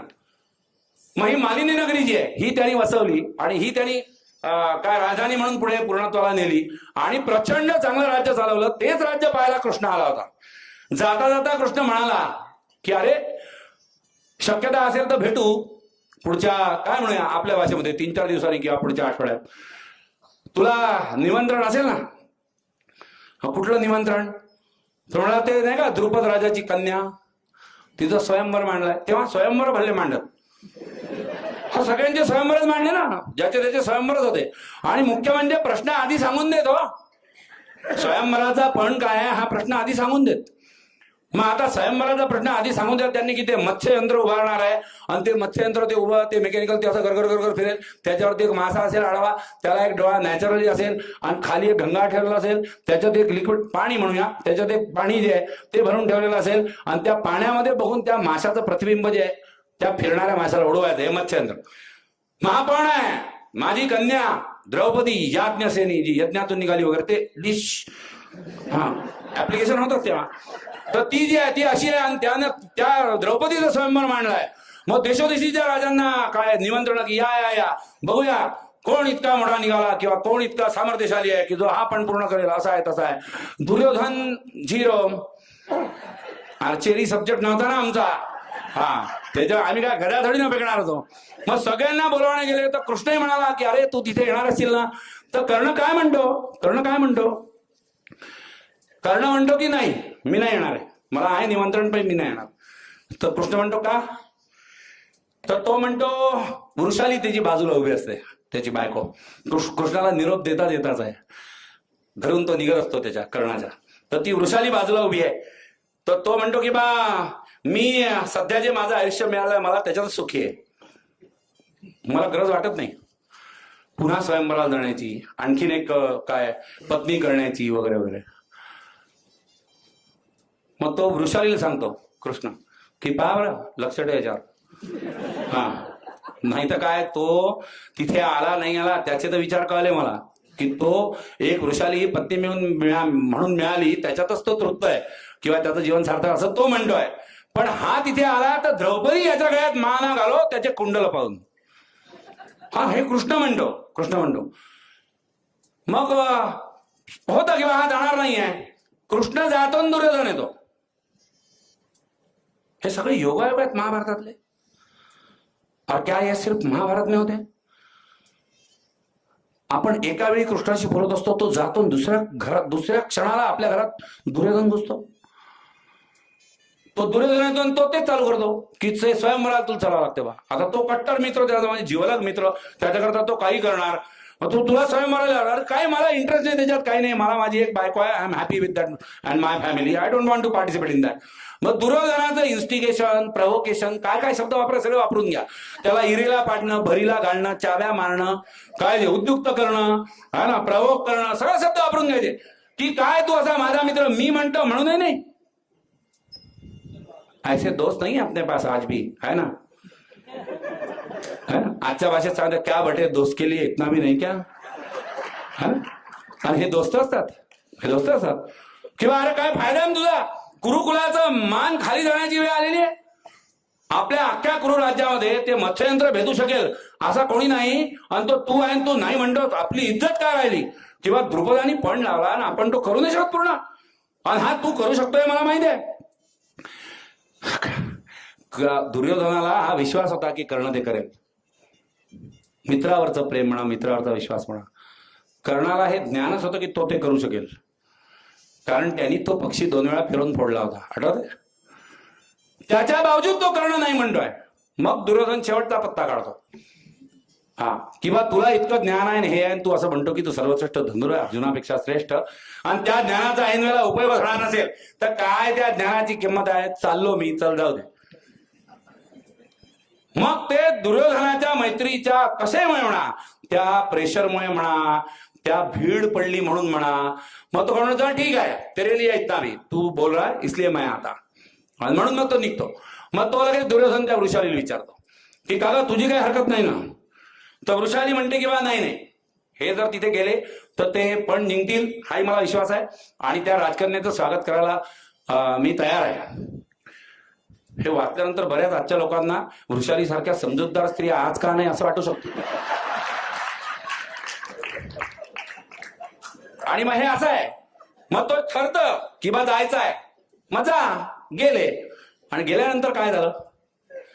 गेल्यानंतर पुन्हा तेच झालं. अपमान नंबर 4. तसं काय तिथे गेले सगळे राजे जे आहे ते धनुष्य बाण घेऊन आले. तिथे धनुष्य ठेवलेलं होतं. मग ते धनुष्य उचललं. कोणाला उचलताच नाही आलं. कोणी नुसतंच उचललं. मग त्याला कोणाला दोरीच नाही लावता आली. मग कोणी त्याला बाणच नाही लावला. मला वाटतं तेव्हा जे स्वयंवराचे सिक्वेन्सेस असे होते की पहिले असेच पाठवत. कारण रामाच्या स्वयंवराची स्टोरी अशीच आहे, जो आला न फटकन आला न मोडला न गेला, असं झालं नाही कधी. म्हणजे काय त्याच्यात सीडेड वगैरे होते का मला माहित नाही, की हे टॉप सीडेड आहेत नंतर यांची फायनल ठेवा एकदम असं काहीतरी.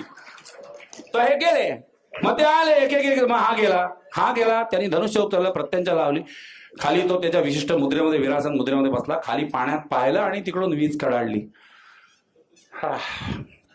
मी सूतपुत्राला वरणार नाही, द्रौपदी म्हणते तोच शब्द पुन्हा, सूतपुत्र. मी सूतपुत्राला वरणार नाही. राजकुलातला तू नाही, त्याच्यामुळे या स्वयंवरात भाग घेण्यास तुला अधिकारच प्राप्त होत नाही. क्षत्रिय कुलामधला नाही आहे, तो सूतपुत्र आहे. कावळ्याने राजहंसीकडे बघू नये, हे सगळं तो ऐकतो. तो धनुष्य तिथे टाकून देतो. मागे दुर्योधन पेटलेला आहे की आता इथे तमाशा करू, ऍबडक्शन करू, आजच्या भाषेत किडनॅपिंग. कारण दुर्योधनाच्या स्वयंवरा म्हणजे दुर्योधनाचं लग्न चित्रांगदेशी जेव्हा झालं तेव्हा त्या स्वयंवराला कर्ण त्याच्याबरोबर गेला होता. स्वयंवरात भाग घेणारा दुर्योधन होता, म्हणजे दुर्योधनाला तिच्याशी लग्न करायचं होतं. आणि तो पण तिथे काय असेल काय नाही मला माहित नाही आता, पण तो दुर्योधन तो जिंकू शकेल की नाही पण अशी शंका कर्णाला आली असावी. तो त्याचा छान मित्र असल्यामुळे की भाऊचं जमत नाही, म्हणून त्यांनी काय केलं की तू एकच सांगतो मी तुला, तू चित्रांगदेचा हात धरून पळून जा, तिला घेऊन पळून जा, बाकी सगळे राजे माझ्या भरोशावर सोड, मी सगळ्यांना अडवून धरतो. सगळे राजे त्यांनी एक हाती अडवून धरले आणि दुर्योधन त्या चित्रांगदेला घेऊन पळून गेला आणि त्याचं लग्न झालं. हे तो दुर्योधनाकरता करू शकला होता, हे तो स्वतः करता नसता करू शकला. He didn't do it.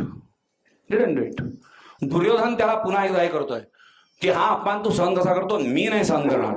आपण होऊन जाऊ दे, जे काय युद्ध व्हायचं ते होऊन जाऊ दे, कोणाची धुळदाण उडाली ना आपण मेलो तरी चालतो, पण हा अपमान नाही सहन करणार. हा अपमान सहन करू नये. तो जातो व वृषाली तिकडे तयार आहे की राजकन्या येणार आहे, कारण कर्ण हारणारच नाही हा तिचा विश्वास आहे. मग तो जाण्याच्या आधी तो त्याचा मित्र आहे चक्रधर, तो तिथे जाऊन त्याला सांगून देतो वृषालीला सगळं की काय झालं काय नाही. ती राजकन्या असं म्हणाली. मग यांनी नुसतं खाली मान घालून ऐकून घेतलं, त्यांनी धनुष्य टाकून दिलं आणि हा काही न बोलता वापस आला आणि तो एक अक्षरही तिला काही बोलला नाही किंवा काहीच नाही. तो तिथे बोललाच नाही, थांबलाच नाही. तिचा संताप प्रचंड की इतकी कशी ती मगरूर राजकन्या आणि तू इतका श्रेष्ठ कर्ण, माझा पती, तू कसा परत आला. त्याच्यावर कर्णाचं उत्तर हे आहे की तुला आठवतं दुर्योधनाच्या वेळेला चित्रांगदा, तेव्हा मी एकट्याने सगळे राजे थोपवून धरले होते. मी जर दुर्योधनाकरता ते करू शकलो असतो तर माझ्याकरता नसतो करू शकलो. मगर बात ऐसी है ना कि जो एक बार किया वही बार बार क्या करने का. It's new dimension. जो एक बार कर चुके हैं वही बार बार करने से का पराक्रम सिद्ध होगा. हे नाही का आमचे मास्तर लोक, म्हणजे मी पण मास्तरच आहे, तोच सिलेबस दरवर्षी शिकवतात आणि पुन्हा ढिंगा मारतो आम्ही किंवा आम्ही काय सुंदर शिकवतो रो. मध्ये कधी एखाद्या डिफिकल्टी विचारली तर तो म्हणते चुप बैस, खाली बैस, माझी लिंक तुटते ना रे बा. मग आता मी तेच शिकवत आहे. बदलू दे बरं खळगण सिलेबस, खळगण सिलेबस बदलू दे आणि इकडच्या सीईटीच्या ऐवजी नीट येऊ दे. तर बायोलॉजी 11वी शिकवत नव्हतं त्या वर्षी लोक. कर्णाकडून शिकाल बाय, कर्णाकडून शिका की अरे जाऊ दे ना यार, एकदा केलं ते पुन्हा तेच काय यार, नया टारगेट लेंगे, कुछ नया हासिल करेंगे. हासिल करने जैसी एक ही थोडी ना चीज आहे. तेच काय करणार. मग ती त्याला पुन्हा म्हणते की ती इतकी सुंदर होती का, असं होतं का, तसं होतं का. तर तो तिला म्हणतो की माझ्यातला पुरुषार्थ करण्याच्या ऐवजी जिला माझं कुल महत्वाचं वाटलं आणि तिच्या स्वतःमधले गुण काय आहे याच्यापेक्षा तिला स्वतःचं तिचं रूप महत्वाचं वाटत होतं. तिची लायकीच नव्हती की ती माझी पत्नी म्हणून यावी. म्हणून मी संयम दाखवला, म्हणून मी ते सगळं सहन केलं. तो अपमान नंबर 4 सहन केला आणि मी परत आलो चुपचाप. कधी कधी दरवेळेला विजयी होण्यातच पराक्रम असतो असं नाही. असे पराभव संयमाने हाताळण्यातही पराक्रम असतो, ते पचवण्यातही पराक्रम असतो.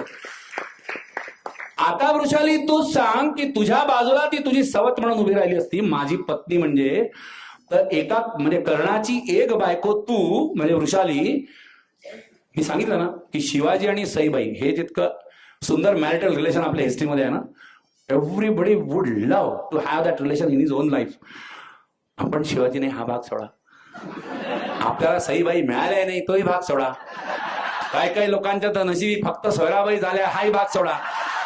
तर कर्ण आणि वृषाली जे आहे हे तर नाहीच तर आहे, पण ते रिलेशन तसं आहे रे, वंडरफुल. है ना, सारा उसके ऊपर मर मिटने को जी करता.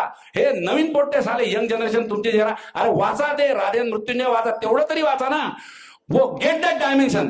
अरे तुमचे 6 महिन्यात 3 वेळा ब्रेकअप आणि 2 वेळा पॅचअप काय करताय बावट सारखे. वो एक बार वो पढ़ो साला तो डिग्निटी आ जाएगा ना, तुम्हारे रिलेशन में डिग्निटी आएगा बॉस, डिग्निटी आएगा. ती डिग्निटी त्या वृषाली. तो म्हणतो की वृषाली तुझ्या बाजूला, ती यज्ञसेनी असेल किंवा जी काय द्रौपदी तुझ्या बाजूला. On one side you are my wife, on the other side तिचं कसं तुला असं वाटत नको देऊ की मी हारून आलोय वगैरे वगैरे. मी हारून आलो नाही हे कर्ण म्हणाला वृषालीला. Don't know, can't spell whether that was his opinion or that was his pretension. कारण मग त्या दिवशी रात्री महालात गेल्यानंतर तो त्याचा मद्य का पीत बसला होता. कुठेतरी काहीतरी जळलं होतं ना, कुठेतरी काहीतरी बिघडलं होतं. He was all showing his endurance power, all endurance. मैं कितना सह सकता हूं. हे अपमान नंबर 4, अपमान नंबर 5 हे चालणार, हा तमाशा चालणार, दरवेळेला चालणार. दरवेळेला सूतपुत्र, दरवेळेला राजकुलातला नाही, दरवेळेला हा असा, दरवेळेला तो तसा. ऍबिलिटीचं कोणाला काही घेणं देणं नाही. युद्ध पेटायला आलं तरी नाही. तो होता कोण हे ज्यांना कळलं त्यांनी हे असे वाक्य म्हटले नसते. काय कावळ्याने राजहंसीकडे बघू नये असे म्हटले नसते. पण तेव्हा तरी तो कावळाच होता त्यांच्या लेखी, कारण ते स्वतःला राजहंस समजत होते. मग राजसूय यज्ञ झाला. राजसूय यज्ञ पांडवांनी केला. त्यांना अर्धराज्य मिळालं, त्यांच्यात समेट झाला. आजच्या भाषेत ते सेटलमेंट झालं. मांडवली म्हणतात काही लोक. त्यांच्यात सेटलमेंट झालं की अर्धराज्य तुमचं, खांडवन तिकडे, हे इकडे आमचं, ते तिकडे तुमचं, असं काहीतरी झालं. आणि मग त्याच्यामध्ये हेही झालं की तुम्ही आता सम्राट आहात त्या राज्याचे, तर राजसूय यज्ञ करा. मग पांडवांनी राजसूय यज्ञ करायचं ठरवलं. राजसूय म्हणजे अश्वमेध यज्ञासारखा प्रकार आहे की आसपासच्या पूर्ण एरियात जायचं आणि त्या राजांकडून कबूल करून घ्यायचं की हो मान गए बॉस, इधर का एरिया तुम्हाला इलाका असं.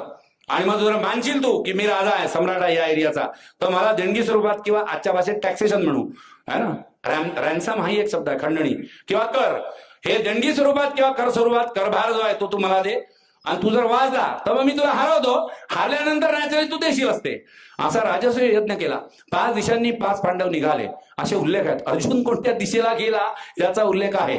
हा भीम जो आहे हा तर कर्णाच्याच राज्याच्या दिशेने आला याचा उल्लेख आहे. नकुल सहदेवांविषयी माहित नाही दिशा, कारण मी रिसर्चवाला आहे. मी तो एकदा घुसलो तर मी ते एकदा त्याला पकडला मी, तर मी शेवटपर्यंत शोधीन त्याला की हा कोणत्या दिशेला गेला. नकुल आणि सहदेव युवराज राज्यावर म्हणून कोणी त्याची शरणागती पत्करली असे कोण राजे. पण भीम याच्या राज्यावर चालून आला. समजत नाहीये कर्णाला की काही कुठे आवाज नाही, का हे युद्ध पेटताय, का भीम येतोय माझ्या राज्यावर चालून. पण ठीक आहे, आला तर आला है ना. म्हणजे हे असं झालं रे की रविवारी सकाळी 8 वाजता तुमच्या गल्लीमध्ये येऊन कोणीतरी तुम्हाला ललकारलं की खेळते का 2020. अरे काही संबंध नाही बा, आमची तुझी दुश्मन नाही, काही नाही, काल ठरलं नाही, अग्रीमेंट झालं नाही, काहीच नाही, तर मॅच काय खेळते. पण खरा लढवय्या वीर जो आहे तो मागे पाहत नाही. कर्णाचं सैन्य तयार होतं, कर्ण गेला, भीमाशीन त्याचं तुंबळ युद्ध झालं. 1 दिवस युद्ध झालं, सूर्यास्त झाला. तेव्हा सूर्यास्त झाला की पूर्ण शिट्टी वाजायची, मॅच बंद व्हायची. आणि मॅच बंद झाल्यानंतर असं कोणी वायात सारखा बॉल टाकत नव्हतं, नियम होते. आता दिवसाच्या उजेडी युद्ध होतच नाही. ते किम जॉन युंगनी केलं तरी होणार नाही, आणि तमिळच्या इम्रान खाननी केलं तरी होणार नाही. हे कुठेतरी बारीक मध्ये होणार आहे, कारण युद्धामध्ये नीती हा प्रकारच आता नाहीये. मग कर्ण गेला सैन्य घेऊन की हा का आला समजत नाही, पण आला तर आता मग आता चाललं. मग झाली मॅच, झालं 1 दिवस झालं, ते विजयी अविजयी काहीच नाही, ड्रा मॅच म्हणूया किंवा आज थांबली. तर भीम जाता त्याला म्हणे की चल अभि जा निकल, आजची शेवटची विश्रांती घेऊन घे, कल तो आएगा तो मरेगा मेरे हात. कारण भीमच होता ना. कर्ण काहीच बोलला नाही, वापस आला की मला हेच कळत नाही की तू युद्ध का करायला पावल्या. तर मी तुला मारतो की तू मला आपलं काय प्रॉब्लेम काय तुझा. तो वापस महालात गेला आणि अश्वत्थामा धापा टाकत तिथे पोहोचला त्याच्या महालात. अश्वत्थामा तुम्हाला आठवत असेल, म्हणजे द्रोणाचार्यांचा मुलगा वगैरे. तो सप्त चिरंजीव वगैरे जो एक झाला, त्याच्या इथे मणी वगैरे होता असं म्हणतात, त्याचा मणी नंतर कोणी काढून घेतला वगैरे वगैरे असं म्हणतात. तो चिरंजीव आहे, तो अमरकंटकच्या जंगलात आजही दिसतो असं म्हणतात. असं बरंच काही काही म्हणतात लोक, फार गांभीर्याने घेऊन ये आपण. हा तो चिरंजीव आहे असं म्हणतात, आणि तो त्या जखमेला लावायला तेल मागत हिंडतो असं म्हणतात. अमरकंटकच्या जंगलात गेली तर तेलाची किंवा तुपाची बाटली बरोबर ठेवा. अश्वत्थामा कधी गॅरंटी नाही. तो अश्वत्थामा. आणि मग अश्वत्थामा गेला आणि त्याला सांगितलं त्यांनी की अरे गडबड झाली आहे सगळी. मला दुर्योधनाने निरोप द्यायला सांगितलाय की पांडवांचा आणि त्यांचा समेट झालाय, अर्ध अर्ध राज्य झालाय, राजसूय यज्ञ ते ऑफिशियली करतायत, कौरवांची त्याला संमती आहे, सगळे भीष्म, द्रोणाचार्य, कृपाचार्य, धृतराष्ट्र, दुर्योधन सगळ्यांची संमती आहे. तू पण त्याला संमती द्यावी, त्यांचं सार्वभौमत्व मान्य करावं आणि त्यांना देणगी रूपाने कारभार द्यावा. आपलं त्यांचा आता मारामारी नाहीये. थोडक्यात आता आपली युती होणार आहे. म्हणजे आता ठरलं की बा या सीटा तुमच्या, या सीटा आमच्या, आपण एकमेकांच्या काड्या करणार नाही आहोत असं ठरलं, असं तो म्हणाला. मग कर्ण म्हणला अरे मला काय कमाल आहे. तो म्हणे अरे मला इतक्या राजांना निरोप द्यायचं काम आलं की मला तुझ्याकडे येता येता उशीर झाला एक दिवस, त्याच्यामुळे कालचं युद्ध फुकटच झालं. मग आता हे कळल्यानंतर कर्ण काय केलं, कर्ण दुसऱ्या दिवशी गेला. तो फक्त एकटा रथ घेऊन गेला भीमाच्या छावणीकडे, एकटा रथ घेऊन गेला, शस्त्रपस्त्र काही बरोबर नव्हतं. एकटा गेला, डायरेक्ट भीमाला भेटला आणि त्याला सांगितलं की मी तुम्हाला घेऊन जायला माझ्या राजधानीमध्ये, माझ्या घरी, माझ्या राजवाड्यात, माझ्या मालिनी नगरीत किंवा चंपा नगरीत. तो कसं काय, तो म्हणला युद्ध करायचं नाही, मला समेट करायचं आहे. तर भीम त्याला म्हणतो आली की नाही अक्कल ठिकाणा. पराभवाच्या आशंकेने बरं झालं आज तुला ही बुद्धी झाली, नाही तर उद्या तू दिसला नसता तर काय झालं असतं. तर कर्ण म्हणतो बरोबर आहे तुम्ही म्हणता ते महाराज, बसा रथामध्ये. कर्ण स्वतः रथ चालवतोय. कर्ण हे भीम जे आहे हे मागे बसलेले, ते त्या नगरीतून त्याला आणतो तो घरी. मग तो सगळं सांगतो की बा असं झालं तसं झालं, आम्हाला मान्य आहे की तुम्ही राजसूय यज्ञ केला आणि तुमचं सार्वभौमत्व. तर तोही म्हणतो की मग ठीक आहे, आता मी तुला आमंत्रण देतो माझ्या बंधूंतर्फे की राजसूय यज्ञाला तू पण येशील, आमचा काय सार्वभौमत्व मान्य केलेला एक राजा म्हणून. मग तो देणगी रुपयाने त्याला काही ते सोनं चांदी दागदागिने जे काय ते डिश असते पुन्हा ते दिलं त्याला. आणि मग तो जायला निघाला भीम. तर तो म्हणतो की आता कर्ण म्हणतो की आता नाहीतरी मध्यान्नाची वेळ झाली, तुम्ही आलेच आहात तर आता तुम्ही जेवून जा. तर भीम त्याला म्हणतो की ज्याला आम्ही जिंकून घेतलेला आहे किंवा जो आमचा आश्रित झालेला आहे, आश्रितांकडे क्षत्रिय अन्न ग्रहण करत नसतात. Karna doesn't speak single word again. अपमान नंबर 5. गेले भीमही गेले, राजसूय यज्ञामध्ये हे सगळे गेले. कर्ण काकू करतोय की मला नको बोलव किंवा मी नाही येत, नाही आलो तर चालेल का. दुर्योधन म्हणतो त्यांनी गैरसमज वाढतील, तू ये.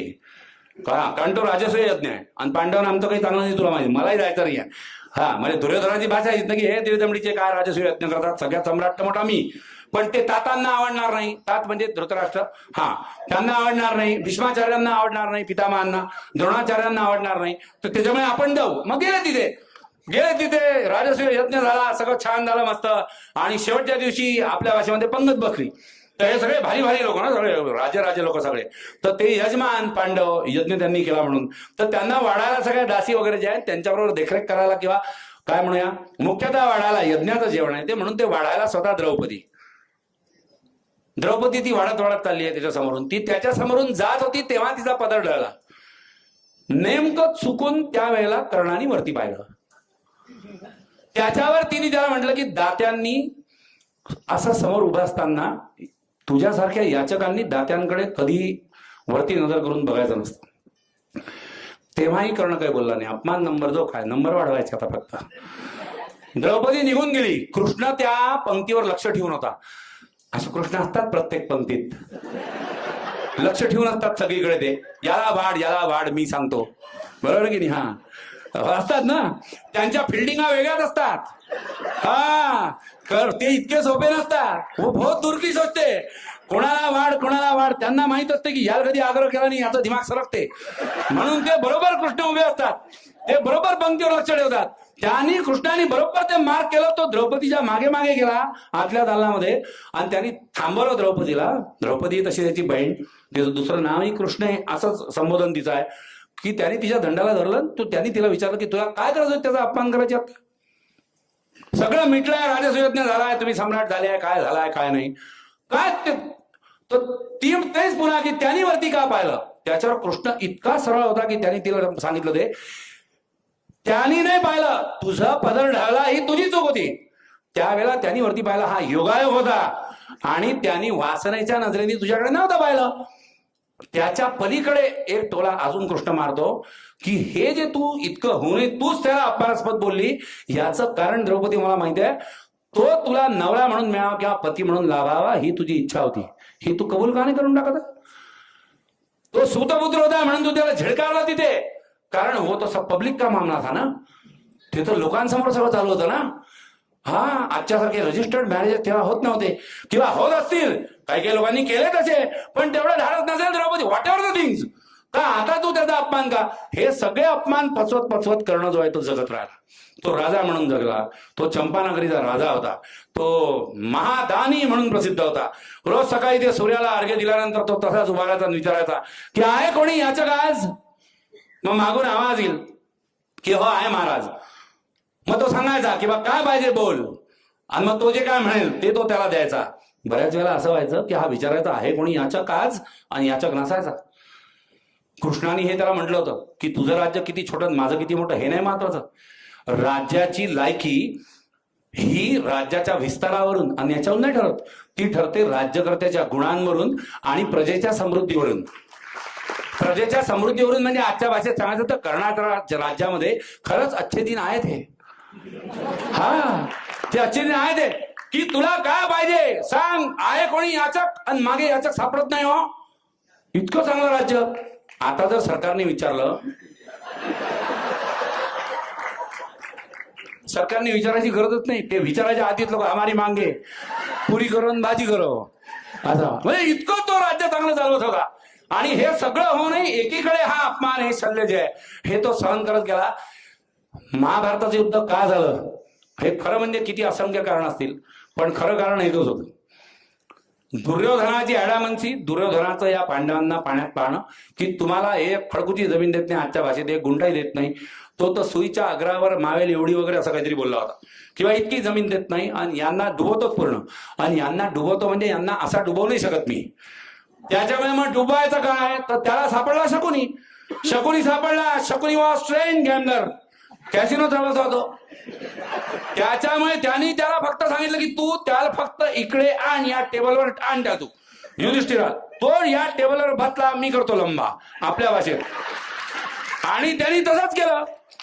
कर्णाने थांबवून पाहिलं की असं करू नका, द्यूत करून जिंकणं हे काय योग्य गोष्ट आहे का? अजिबात नाही. हे द्यूताने काय तुम्ही जिंकताय? आपलं काय शौर्य पराक्रम हरवलाय, आपण त्यांना ललकारू, आमने सामनेच्या लढाईत त्याला हे करू ते करू. दुर्योधनाला माहित होतं की कर्ण आमने सामनेची लढाई करू शकतो. कंसात दुर्योधनाला हे माहित होतं की तोही करू शकतो, पण कंसात शेवटपर्यंत नाही करू शकणार हे त्याला माहित असेल. त्याच्यामुळे तो म्हणला की थांब करणा, तू बोलू नको, मामा श्री जे सांगू राहिले ते योग्य, म्हणजे शकुनी. हा, आणि शकुनी मामा असतातच, सगळ्यांचे मामा शकुनी असतात असं मला म्हणायचं नाही आहे, पण काही शकुनी मामा असतातच. त्यांनी बरोबर त्याला पिना मारून मारून तयार केलं. त्याने क्षत्रिय म्हणून त्याला आमंत्रण दिलं की तुम्ही जसा यज्ञ केला ना तसा आता आम्ही एक यज्ञ करतो. मग त्यांनी यज्ञ केला एक. लगेच धृतराष्ट्र वगैरे इतके खुश झाले की काय आपलं पुट्ट सुधारलं दुर्योधन, अर्ध अर्ध राज्य झालं. हा, त्यांनी भंडारा ठेवला, यांनी भंडारा ठेवला, याच्या गल्लीत याचा गणपती, त्याच्या गल्लीत त्याचा गणपती, आपापसात भांडा आणल्याने दोघं एकमेकाच्या भंडाऱ्यात जाऊन जीव राहिले आजच्या भाषेत. आणि मग तो यज्ञ करून आला, त्या यज्ञाच्या निमित्ताने त्यांना बोलवायचं आणि मग त्याला सांगायचं की आज रात्री आहे थोडा वेळ तर बसू द्यूत खेळायला. कोणकोणत्या उत्सवानंतर द्यूत खेळतो आपण, कोणकोणत्या पेंडॉलमध्ये बसून मागे मागे मागे बसून द्यूत खेळतो आपण, है ना. चूक नाही आहे तुमची, महाभारत काळापासून हेच घडत आलाय. हा, महाभारत काळापासून हेच घडत आहे. ते टेबल दोन कधीच संपले नाही. हा, एक हे टेबल आणि एक हे टेबल, हे दोन टेबल महाभारत काळापासून चालू आहे. महाभारत ते भारत हे चालू आहे आणि सगळ्यांचा सत्यानाश होणे टेबल शाबूत आहे. दरवेळेला नवीन लोक येतात, स्वतः सत्यानाश करून देतात, पण टेबल बंद नाही होऊ देत. हा, हे तेव्हापासून चालू आहे. युधिष्ठिर हा हारला, याच्यात नवल काहीच नव्हतं. शकुनी हा तरबेज होता, तो किडा होता त्यातला, फासे त्याच्या तालावर नाचत होते. कशामुळे युधिष्ठिराला एवढा ताप आला होता किंवा ताव आला होता? युधिष्ठिरा अर्जुनासारखा श्रेष्ठ धनुर्धर नव्हता. तो भीमासारखा श्रेष्ठ गदाधारी नव्हता, तो कृष्णासारखा तर बिलकुलच नव्हता, किंबहुना तो दुर्योधनासारखा ऍडॅमेंट नव्हता. दुर्योधन निदान ऍडॅमेंट तरी होता की हा जानामिनाचा धर्मफर्म आपल्याला समजत नाही, गड्या आपलं हे असं आहे. मग दुर्योधन असा तरी होता. युधिष्ठिर काहीच नव्हता. युधिष्ठिर हा धर्म, युधिष्ठिर युद्धात ज्याची मती स्थिर राहते असा तो संधी विग्रहाच्या लायकीचा होता युधिष्ठिर कदाचित. आणि तरी तो द्यूत काय खेळतो. मग ते द्यूत खेळणाऱ्यांची झाली गंमतच होती माझी. द्यूत खेळायला बसले होते की लाव, पण तू काय लावतो म्हणजे स्टेक काय लावतो आजच्या भाषेत, किंवा तू किती आला. तर तो म्हणतो की बा हा माझ्या गळ्यातील रत्नांचा हार, ज्याचे काय एक एक मणी जो आहे तो कबुतराच्या अंड्या एवढा गोल गरगरीत असून हा पाचूचा हार मी पणाला लावत आहे. मला ते खळवंतीकडे फेकलं किंवा 3 पडले आणि जमलं, हार घेतला. मग असं करत करत करत करत अरे आजकाल याची इतकी इम्प्रूव्ह आवृत्ती झाली. आजकाल इतकं डिटेल सांगतच नाही कोणी. जे जुवेवाले आहेत ना ते इतके फटाफटा लावत असतात की चाल रे टाक रे, तू टाकलं नाही बरोबर लक्ष ठेवत लोक. हा जे खेळणार लोक आहे ते हा जे EMI पा जे हा ब्लाइंड हा 3 सगळं माहिती. हे एवढा कबुतराच्या अंड्या एवढा गोल गरगरीत असणाऱ्या पाचूंच्या रत्नाचा हार मी लावत आहे. इतकं नाही, धनाधन धनाधन धनाधन चालूच आहे. ते एक एक तो लावतोय. माझे 16,000 रथ, माझे म्हणजे युधिष्ठिराचे बा, माझ्याजवळ 2 व्हीलर आहे. माझे 16,000 रथ मी पणाला लावले. माझे 7,000 हत्ती आणि 7 हत्तीने मी पणाला लावल्या. मग सगळे एक एक जण पणाला लावले. माझे अर्धरथी, रथी आणि महारथी पणाला लावले. सगळे पणाला लावले. लावत गेला हारत गेला, लावत गेला हारत गेला. कारण तो एक एक पण जो लावत होता त्याच्या आधी त्याला लावत होते. हा तो पहिले लागत होता, मग लावत होता, मग हारत होता, मग लागत होता, मग लावत होता, मग हारत होता. तो हारला. मग त्यांनी सहदेवाला लावलं, सहदेव हारला. म्हणजे तो सहदेवही हारला. नकुलाला लावलं, तोही हारला. मग एवढा मोठा महाबाहो भीम जो आहे त्यालाही लावलं त्यांनी पणावर. आणि हे पाहत बसलेत लोक. बुद्धी फिरली की काय होतं रे. हे बुद्धी फिरलं की काय होतं. क्यों सारे इतने बड़े बड़े बिजनेस एम्पायर जो क्यों सारे ऐसे डूब जाते है ना. मती फिरली ना संपला विषय. बुद्धी फिरली ना सारे लाखांचे टर्नर, 4,500 हजार कोटींचे ज्याचे टर्नर होते है ना, ज्याच्या 8-8 कंपन्या होत्या. अंबानीनी साला 27 मजल्याचं घर बांधलं, म्हणून ज्यांनी 32 मजल्याचं घर बांधलं है ना, त्याची का मती फिरली अशी. का पळून गेला तो लंडनला. मती फिरली बुद्धी फिरली, विषय संपला गेला. हा विजय मानल्या रे, काय तिच्या माल नाव घ्यायची चोरी आहे. हा गेला, लोकांना डुबून गेला, स्वतः डुबला. आता काय करतो भगवंताच माहित काय करतो. बुद्धी फिरली, विजय संपला.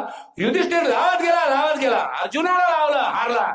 शेवटी स्वतःला लावलं, स्वतःला पणाला लावलं, हारला. जिंकला पूर्ण त्यांचं राज्य, त्यांच्या 5 लोकांच्या दास्यासहित की उद्यापासून तुम्ही आमचे दास. आणि तुमचे सगळे अर्धरथी, रथी, महारथी, हत्ती, रथ सगळा सब गाया सब. त्याच्यानंतर तो म्हणतो की आता माझ्याजवळ काही लावण्यासारखं शिल्लक नाही. त्याच्यानंतर दुर्योधन नाही तुझ्या अजून लावण्यासारखं आहे. आता काय राहिलं. महाल गेले, सगळं गेलं. पण अजूनही काय. द्रौपदी. कोण द्रौपदीला पणाला लावत आहे. धर्मराज युधिष्ठिर है ना. परसों के इवनिंग के 10 PM आज तक में राजस्थान या उत्तर प्रदेश से ये बातमी एक है ना, तुम्ही न्यूज बघत असाल तर हे कन्फर्म करा है ना. परवा रात्रीला 10च्या आज तकचं ते शतक आज तक चालतं की नाही, त्याच्यामध्ये एक राजस्थान किंवा उत्तर प्रदेशची बातमी आहे की कोणीतरी जुव्यामध्ये त्याच्या बायकोला पणावर लावलं. मैं क्या बोला कि महाभारत से भारत तक वही बातें चल रही.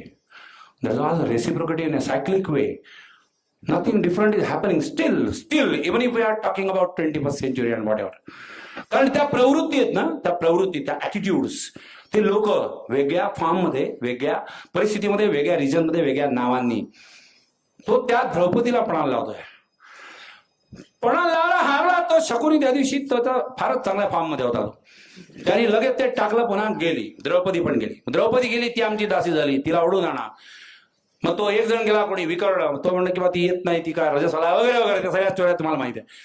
मग दुसरा जण गेला की अशी कशी येत नाही, ती आहे त्या स्थितीत, तिला ओढून आणा.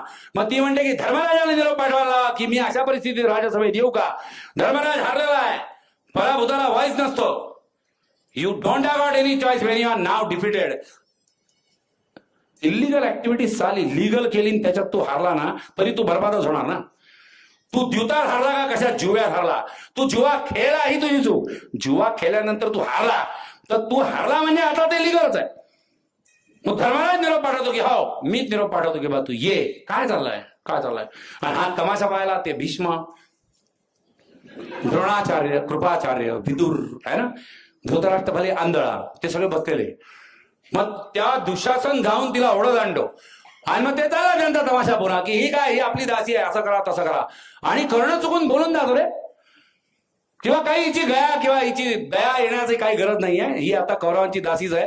आणि दुःशासना बिलकुल तू मागे पुढे पाहू नको आणि वस्त्रहरण करायचं बोलतो तो. सगळा तमाशा, सगळी सभा श्वास रोखून पाहते की कौरवांच्या राजसभेत जो एवढा मोठा सम्राटांचा पूर्ण संच तिथे गोळा झालेला आहे, निमित्त यज्ञाचं रे. आणि त्याच्यामध्ये त्या घरातल्या, त्यांच्या चुलत घराण्यातल्या बाईला, म्हणजे काय म्हणूया सम्राज्ञीला ना, सम्राज्ञीला राजसभेत आणून हा असला प्रकार चाललाय. काय चाललंय हे थांबवण्याची कोणाची मजा नाही. माजलेला दुर्योधनामुळे माजलेला दुःशासन यांना थांबण्याची कोणी मजा नाही. आणि अशा सगळ्या माजलेल्या लोकांवर जर महाभारताचं उत्तर असतं, तो बरोबर येतो. त्याला कोण फोन करतो माहित नाही, तो बरोबर येतो. तो ऐन वेळेला तिथे आला. कर्ण ज्या क्षणाला हे वाक्य बोलला की हिला हिची दयामाया ठेवू नका, हिला ती एक वस्त्र असेल नाही तर काय असेल, हिला विवस्त्र करणं हा तुमचा अधिकार आहे, तू जा आता दुर्योधनावर महाराज त्याची सेवा कर वगैरे. आणि आली एंट्री आल्यानंतर बाकी सगळे चूप. त्याच्यानंतर एंट्रीवालाच बोलेल. तो एंट्रीवाला दन 15 मिनिटं बोलला. एकेका ग्रुपकडे पाहू बोलला, यांच्याकडे पाहू बोलला. मध्ये दुःशासनाने काही बोलण्याचा प्रयत्न केला, खडकन त्यांनी फक्त दुःशासनाकडे पाहिलं. दुःशासनाने खाली मान घातली.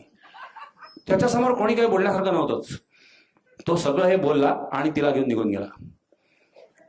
ते झाल्यानंतर जेव्हा दुःशासन ऑर्डर मिळाली कर्णाची किंवा ती असं करून तिला काय वस्त्रहरण करा, हे बोलला कर्ण. ज्या क्षणाला दुःशासनाने त्या पदराला हात घातला, त्याच्या दुसऱ्या क्षणाला कर्णाने डोळे मिटून घेतले. What exactly he was, what exactly. कावळ्याने राजहंसीकडे पाहू नये हे ती म्हणाली. हा अपमान कुठेतरी डोळ्यात होता किंवा डोक्यात होता. म्हणून राजहंसी कशी दिसते हे एकदा पाहावं म्हणून तो म्हणाला दुःशासनाला की वस्त्रहरण कर. त्याने ते आठवून पाहिलं की या द्रौपदीला वस्त्रहरण तिचं करा आणि या परिस्थितीमध्ये तिला त्या राजसभेत आणा. हे दुःशासनाला मी सांगत होतो तेव्हा माझी वासना कर्तव्य होती.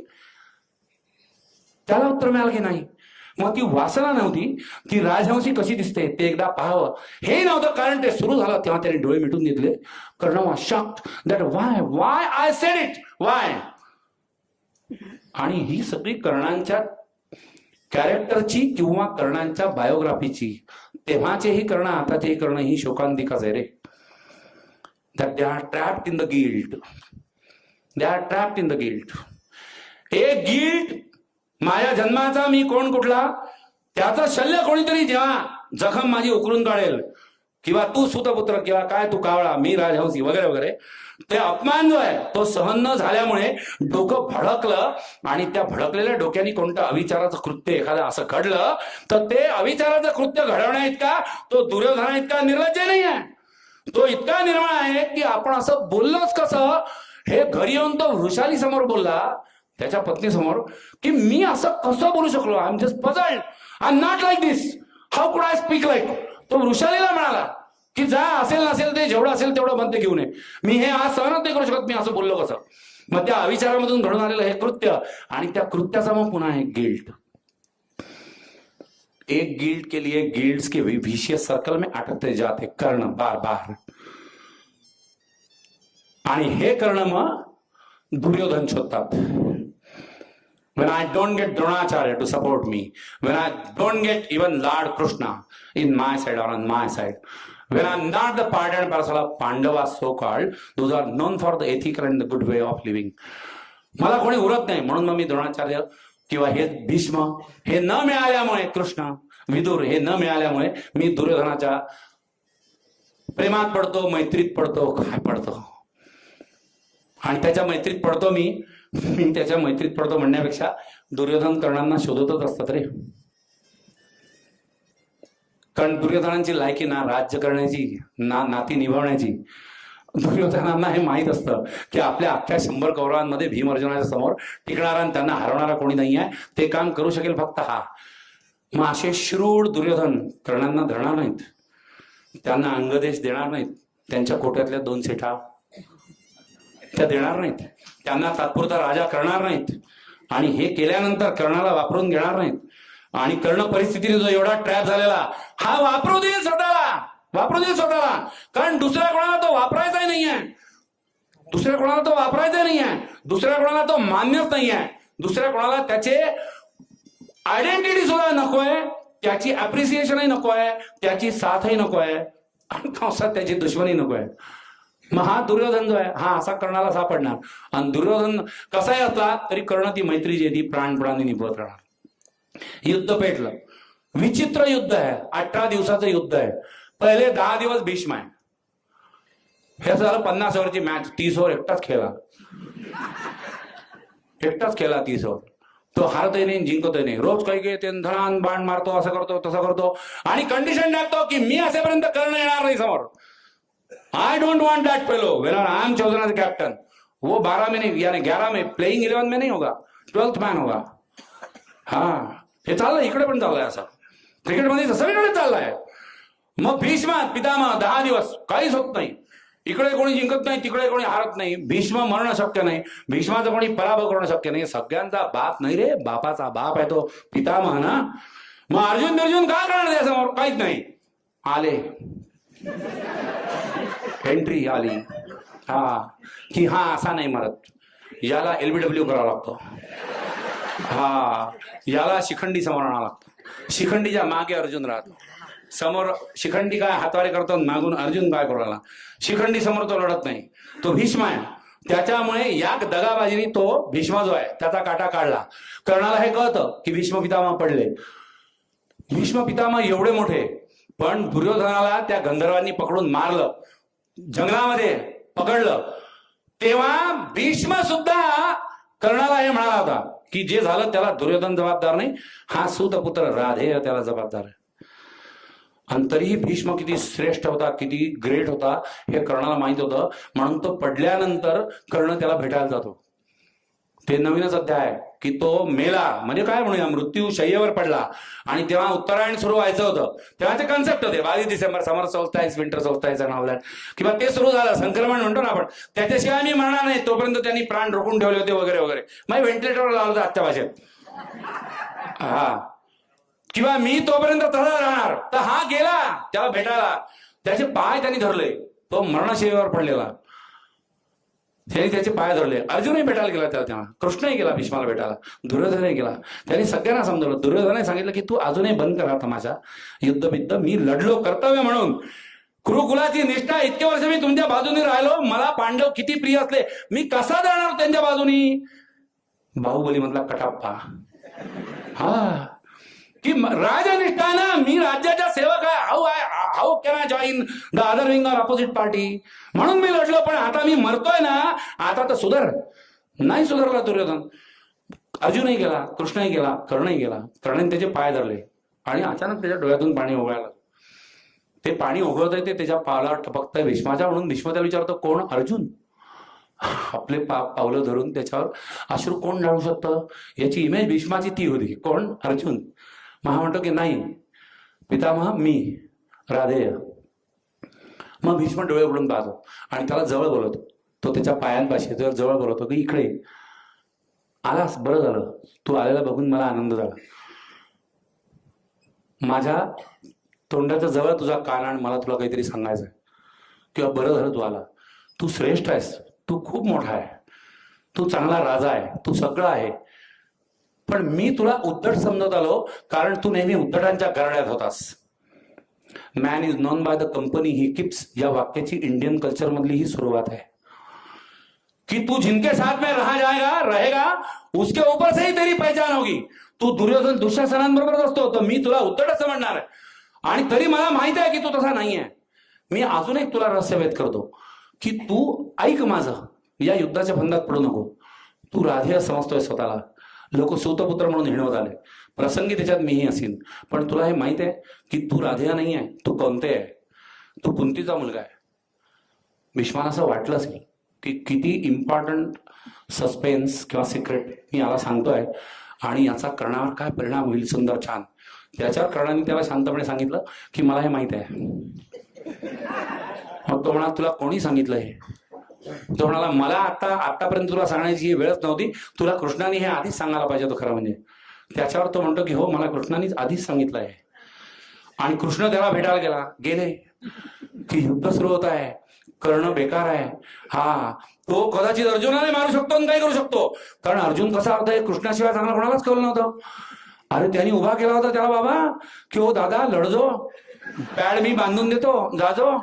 हा 2 बाउन्सर आले उभा राहा, तेवढे रन निघतात आपाप, काही नाही तर बायन लेगबायचे तर निघतात. हे माहित होतं ना कृष्णाला निश्चितपणे. म्हणून तो कर्णाकडे गेला की यार मी तुला आता सांगतो तू कसा आहे अंगराज मला माहित आहे यार, मी आतापर्यंत तुझी इतकी प्रशंसा केली. ज्या जरासंधाच्या भीतीने मी तिकडे गेलो त्या जरासंधाला तू मल्लविद्येत हरवलं, आणि मल्लविद्येत फक्त हरवलं नाही, भीमाने तर त्याला मारलाय जरासंधाला, पण तू त्याला हरवूनही त्याचा स्नेह इतका संपादन केला की त्यांनी तुला त्याचं थोडंसं राज्य दिलं. तू लहान नाहीये, तू मोठा आहे, खूप महान आहेस. आणि सगळ्यात महत्वाचं म्हणजे कौंतेय आहे, तिला तेव्हा शक्य नव्हतं तुझा स्वीकार करणं. मी तुला आता विनंती करतो की चल पांडवांकडे चल, आणि चल तीच तुझी बाजू आहे, तीच न्यायाची बाजू आहे. हे काय दुर्योधनाने हे काय चाललंय, हे कौरवांच्या याच्यातून का लढतोय? याच्यावर पुन्हा तेच करण्याचं उत्तर कि याद करो वो दिन, हिंदी पिक्चर के डायलॉग में बात करेंगे कि याद करो वो दिन जब पहली बार मेरा एडमिशन हुआ था, है ना. हाँ याद करो वो दिन जब फाइनल एग्जाम में मुझे बैठने नहीं दिया था. हाँ याद करो वो दिन जब द्रौपदी स्वयंवर में खुद द्रौपदी चिल्ला के बोली थी कि बा तू सूतपुत्र आहे, हम काय. आता तेव्हा माझ्या पाठीशी उभारणार कोण? दुर्योधन. दुर्योधन कसा आहे मला सगळं माहिती आहे, but I haven't got any choice, I haven't got any other choice other than the Duryodhan. ची एकमेव मैत्री निखळ मला लाभली कोणत्याही उद्देशाने असो, पण माझी पाठराखण तर दुर्योधन कायम करतोय, ती मी सोडून देऊ. आता तुम्हाला हे सांगताय म्हणून, आणि आता युद्ध पेटलाय म्हणून तू आला माझ्याकडे. तू याच्या आधी माझ्या घरी येऊन राहिलेला आहे 3 दिवस, अरे तेव्हा नाही सांगितलं तुम्हाला किंवा तू कौंतेय, किंवा तू सगळ्यात मोठा कौंतेय, युधिष्ठिरापेक्षा तू मोठा, तुझा अधिकार असा, ती कुंडल कशी तुझी, सूर्य कुंडल ती कसं कसं काय काय हे नाही तेव्हा काही. मग कुंती स्वतःही आली, विदुरही आला, कृष्णही आला, भीष्मही आला. वाटेपासून डायव्हर्ट झालेले कर्ण ना कोणाच्याही समजत नाही रे, ते न परतीच्या मार्गावर निघून गेलेले असतात. इतके समोर कि वो चाहे भी ना लौट नाही सकते. आता मरणार, असाच मरणार त्या गिल्टमध्येच करण्यासारखं दुसरंच काय राहिलंच नाही. मी राजा होईन का, ऐश्वर्य संपन्नता की धनहीनता, माझे काय फॅमिली किंवा इतके बायका बरोबर असतील नसतील, मी या चंपानगरीचा किंवा मालिन नगरीचा जे काय असेल नसेल काही शिल्लकच उरत नाही. आता अपमान राग भेद काहीच उरत नाही. भीष्म जिथे गेले, द्रोणाचार्य जे आहे ते आता सेनापती झालेले, ते चक्रव्यूहार असतात. त्या चक्रव्यूहामध्ये फक्त अर्जुन जाणार असतो किंवा अर्जुन फक्त भेद करू शकणार असतो. तो तिकडे दुसरीकडे युद्धात गुंतला म्हणून अभिमन्यू जातो. अभिमन्यूला 5-6 लोक घेरतात. युद्धनीतीच्या विरुद्ध ते असतं. त्याच्यामध्ये जयद्रथ असतो, शल्य असतो, अमुक असतो, तमुक असतो, दुःशासन असतो, विकर्ण असतो, कर्ण असतो, असंही नाव येतं. आणि तो मरतो. तो मेल्यानंतर अर्जुन प्रचंड संतापतो की माझ्या पोराला हे असं यांनी कपटानी मारलं. त्या जयद्रथाला त्यांनी तर शेवटी मेल्यानंतर त्याला लाच घातली. त्याला 24 तासाच्या आत नाही उडवला तर मी सीता प्रवेश करीत. आता सगळा सुडाचा प्रवास आहे. धडाधड पुढच्या गोष्टी घडत जातात. 24 तासाच्या आत पुन्हा आले. जयद्रथाला कसं मारायचं याच्याकरता ती सगळी फिल्डिंग जी आहे ती पुन्हा कृष्ण गावतो. जयद्रथाला मारतात आणि समोरासमोर युद्ध पुढे सुरू होतं. द्रोणाचार्यही जातात. इकडे तो अभिमन्यू जो आहे त्याचा मृत्यू होतो. अर्जुन पागल होतो त्या सुडानी. त्याच्या डोक्यात तेच की हे 6 लोक त्यांनी माझ्या अभिमन्यूला कसं घेरलं, कसं मारलं, युद्धनीती बाजूला ठेवून. मग द्रोणाचार्य गेले. 4 दिवस गेले, 14 दिवस झाले. मग आता कर्ण सेनापती दुर्योधनाच्या इच्छेखातर कर्ण सेनापती 2 दिवस प्रचंड तो लढतोय. दुसऱ्या दिवशीचा शेवट सूर्यास्त जवळ आलेला. त्याला कोणीतरी सांगितलं की वृषसेन आणि अर्जुन समोरासमोर भिडले, म्हणजे त्याचा पोरगा आणि अर्जुन. हा घाईने तिकडे न्यायला लावतो. तो रथ जवळ येतोय हे बघून अर्जुन बाण काढतो आणि कर्ण तिकडून बघतोय समोर वृषसेन आहे, कर्णाचा मुलगा. तो कर्ण आला तर आपलं काही चालणार नाही हे समजून अर्जुन बाण काढतो आणि वृषसेनाला मारतो.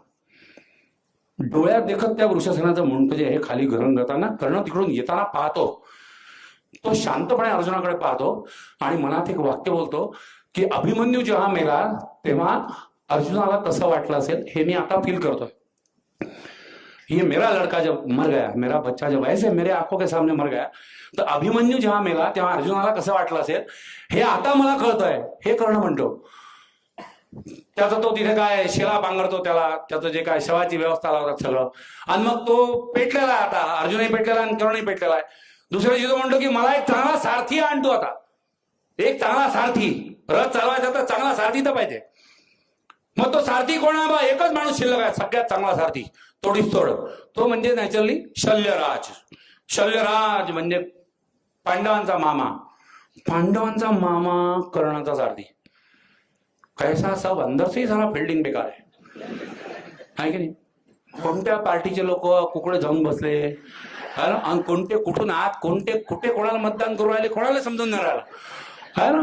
आता म्हणते हातात काही धरलं, काही दुसरं, आता काही एक वेगळं धरलं म्हणते, मग थोड्या वेळ पुन्हा वेगळं काहीतरी धरतं. काय चाललंय काहीतरी सगळं पोखरलेला. तो शल्यराज जो आहे तो मग याचा सारथी, आणि तो याचा सारथी तो कसा की तो त्याला आला, दुर्योधनाने त्याला पटवलं की तू याचं सारथ्य करणार आहे. तो आला, तो म्हणाला की हो मी सारथी तुझा, सूतपुत्रा. वो बैठेगा रथ की नीड़ के ऊपर और पीछे देख देख के यही बोलते रहेगा की राधेया बघ तुझा कसा मान उकला. मला माहिती आहे सूतपुत्रांचं काम नाही आहे. इतना डिमोटिवेटिंग सारा जो 24 घंटे तेरे साथ में रहेगा, जेव्हा युद्ध चालू आहे, हा डिमोटिवेटिंग सारथी हा दुर्योधनाने त्याला दिला, आणि दुर्योधन त्याची निर्वचना करतो की तू युद्ध लढतच नाही आहे बरोबर, का तू मागे पुढे पाहतोय, का आतापर्यंत अर्जुन युधिष्ठिराने सगळे जिवंत आहे.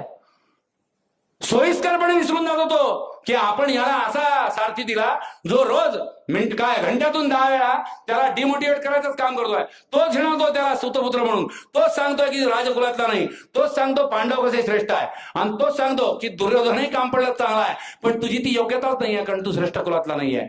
आणि ही लढाई कोणाशी चालली आहे, ही लढाई चालली आहे समोरच्या अर्जुनाशी, जो नंबर 1चा धनुर्धर तेव्हाचा आहे, आणि तो नंबर 1चा धनुर्धर याच्यापेक्षा जास्त महत्वाचा त्याचा सारथी हा आहे.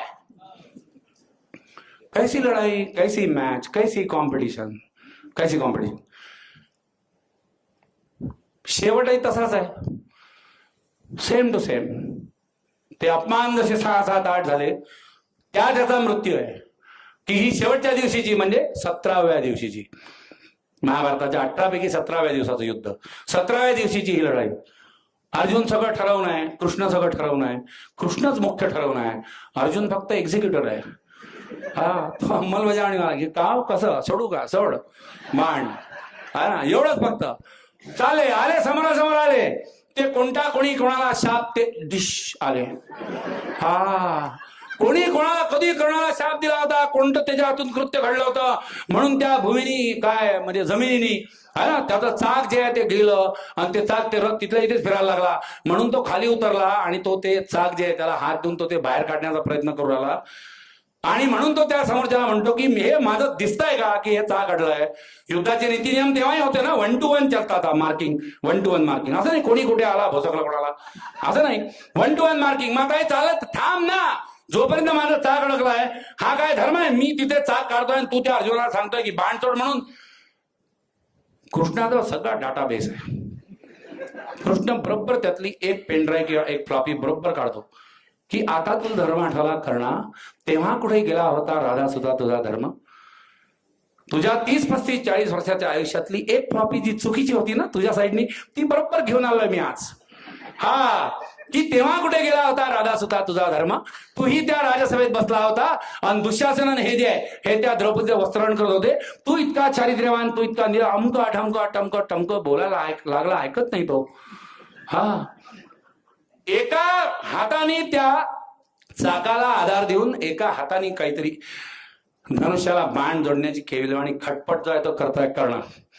आणि खळगन कृष्ण त्याला सांगतो अर्जुनाला की बस खास यही टाइम सोडणे का नाही. काढतो तो अर्जुन त्याच्या जवळची कोणती वासुकी का कोणती काही शक्ती असते ती काढतो तो, लावतो, खाडकंत अर्धचंद्रावरती बाण गेला, कर्ण गेला. कर्ण गेला, युद्ध थांबलं. मग सगळे रथांच्या खाली उतरले. इकडे विजयोत्सव पांडवांमध्ये, तिकडे हाहाकार कौरवांमध्ये. कर्ण गेला म्हणजे युद्ध संपला. आता कोणीच नाही उरला. आता द्रोण आधीच गेलेला आहे, भीष्म गेलेले. कर्ण हरला, विषय संपला, युद्ध संपला. तो कर्ण तिथे पडलेला. आता कृष्ण त्याच्या बाजूला येऊन उभा. कृष्णाला माहिती आहे तो ज्येष्ठ आणि श्रेष्ठ कौंतेय आहे. तो या सगळ्यांपेक्षा जास्त कॅपेबल आहे. तो या सगळ्यांपेक्षा जास्त चांगला राजाही होता. ज्याच्या राज्यात याचक मिळत नव्हता असा तो राजा होता. हे सगळं कृष्णाला माहीत असूनही कृष्णाने त्याला मारायला लावलं. अर्जुनाने त्याला मारलं आणि मग ते दोघं तिथे येऊन उभे राहिले. कर्ण शेवटची बोलण्याची खटपट करतोय. त्याचा प्राण अजूनही अडकला की दुर्योधन एकदा शेवटात भेटायला पाहिजे. मग दुर्योधन येतो. त्या दुर्योधनाला तो सांगतो की मी गेलोय, म्हणजे मी निघालो, खलास, आता थांबव तू युद्ध, काही इलाज नाही, काही तुला हे युद्ध करून मिळणार नाही. पांडव इतके न्यायी आहे की तू ते तुझं अर्ध राज्य जे आहे ते तुला परत देतील, थांबव युद्ध. दुर्योधन लोक कधी युद्ध थांबायच्या मूडमध्ये never. With that mentality they always what some sort of the thing. त्याच्यामुळे ते तो म्हणाला की तू चालला, इतकं मला दुःख आहे ना, आता तुम्हाला सांगतो की या पांडवांना सोडीन मी तर अश्वत्थामाला सेनापती करतो, उद्या असं करतो, तसं करतो, हे करतो, मी नाही सोडणार. मरता मरता कर्ण कासाविषयी त्याला सांगतोय की तुला नाही कळत आहे सगळं काय चाललंय. Only I know and only this man knows. Beyond that there were 3 persons only. एक कुंती, दुसरा विदुर, तिसरा भीष्म. तुला नाही कळणार आहे मी का सांगतोय. त्याच्या लक्षात येतं की हे नाहीच कळणार आहे. याला आयुष्यात कधी कळलं मी काय सांगितलं, आणि कोणीही सांगितलेलं तरी कुठे कळलं दुर्योधनाला काही. त्याला नाहीच कळणार आहे ते. जाऊ दे, याला नाही कळणार आहे. तो कृष्णाला जवळ बोलवतो आणि कृष्णाला तो सांगतो किंवा हे जे आयुष्यभर मी सहन करत राहिलो, किंवा मी कोण, अधिरथ आणि राधेचा मुलगा, राधेय, मी गंगेतून वाहत आलो म्हणून काय काय गंगेतून निर्माण झालो. आता तुम्हाला सांगून आला मी ज्येष्ठ कौंतेय आहे, मी कौंतेय, आणि आयुष्यभर जे मी ऐकत आलो ते सूतपुत्र. Which definition exactly stands true for me. कोण मी मेल्यानंतर तरी कोण, आणि मी नक्की कोण याची आयडेंटिटी काय ठरवणार. मी मरता मरता तुला रिक्वेस्ट करतो, तो कृष्णाला म्हणतो की माझा अंत्यसंस्कार तू कर. कौरव करतील की पांडव, मी नक्की आहे कोण, कोणाच्या बाजूचा.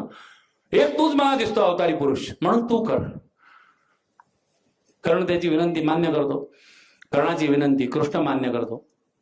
कर्ण जातो. एक मोठं पर्व संपलं. कर्ण गेला. ज्या क्षणी महाभारतातला कर्ण गेला ना, त्याच क्षणी ही कर्णाची थीम जी आहे ना, संकल्पना, ही भारतात साली पुन्हा पुन्हा जिवंत होते. ऐसेच कर्ण, ऐसेच सब इधर उधर, तुम मैं सब जिधर देखो उधर कर्ण. अर्जुन व्हायची अभिलाषा असणारे कर्ण, द्रौपदीचा पती होण्याची इच्छा करायची असण्याचे कर्ण, किंवा द्रौपदीला जिला वाटत होतं की हा आपला पती व्हावा असे कर्ण, विजयाची शक्यता पूर्ण असताना, ॲबिलिटी पूर्ण असताना, अर्जुनापेक्षा काकणभर सरस असूनही कायम पराभव पाहावे लागणारे कर्ण, त्या पराभवाने प्रचंड हताश होणारे कर्ण, ती हताशा कुठेही दाखवू न शकणारे कर्ण, ती हताशा आतल्यात कायम सहन करत राहणारे कर्ण, ती योग्य त्या वेळी आणि योग्य त्या व्यक्तीबरोबर कधीही न बोलता येणारे कर्ण, आणि हे असेच असेच मरून जाणारे कर्ण.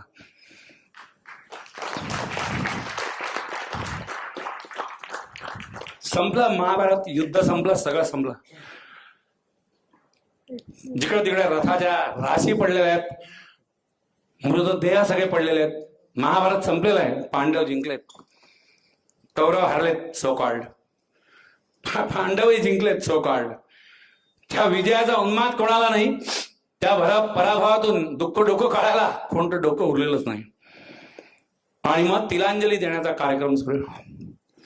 गंगेच्या वाळवंटात, म्हणजे गंगेच्या किनाऱ्यावर युधिष्ठिर आज गंगेच्या पाण्यात उभा राहून तो एकेका वीराच्या नावाने तिलांजली देतात, किंवा युद्धामध्ये कोण कोण मेलं एकेकाचं नाव आठवून ते तिलांजली देतात. आणि मग सगळी नावं झाल्यावर तो म्हणतो की मला वाटतं झालेत सगळे.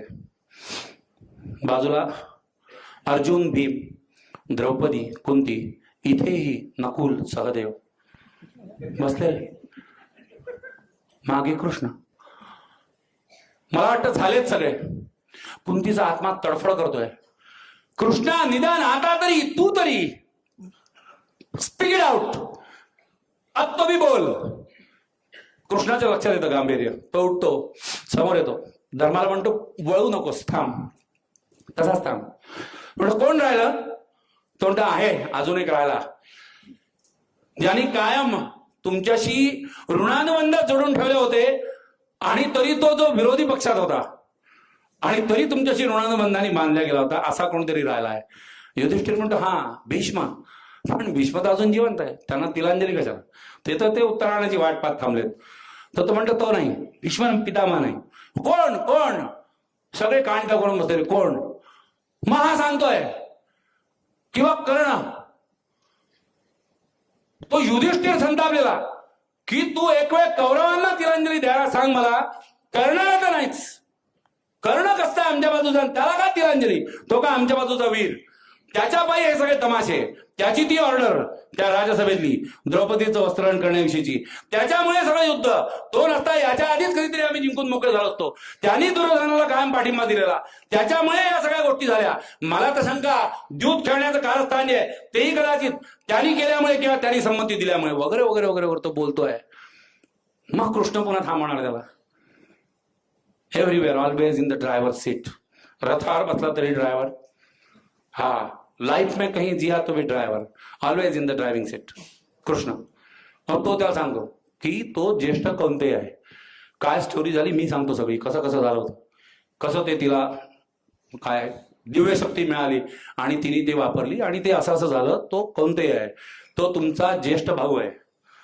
आणि ते ऐकल्यानंतर हे पाचीच्या पाची वेळे झाले तात्पुरते.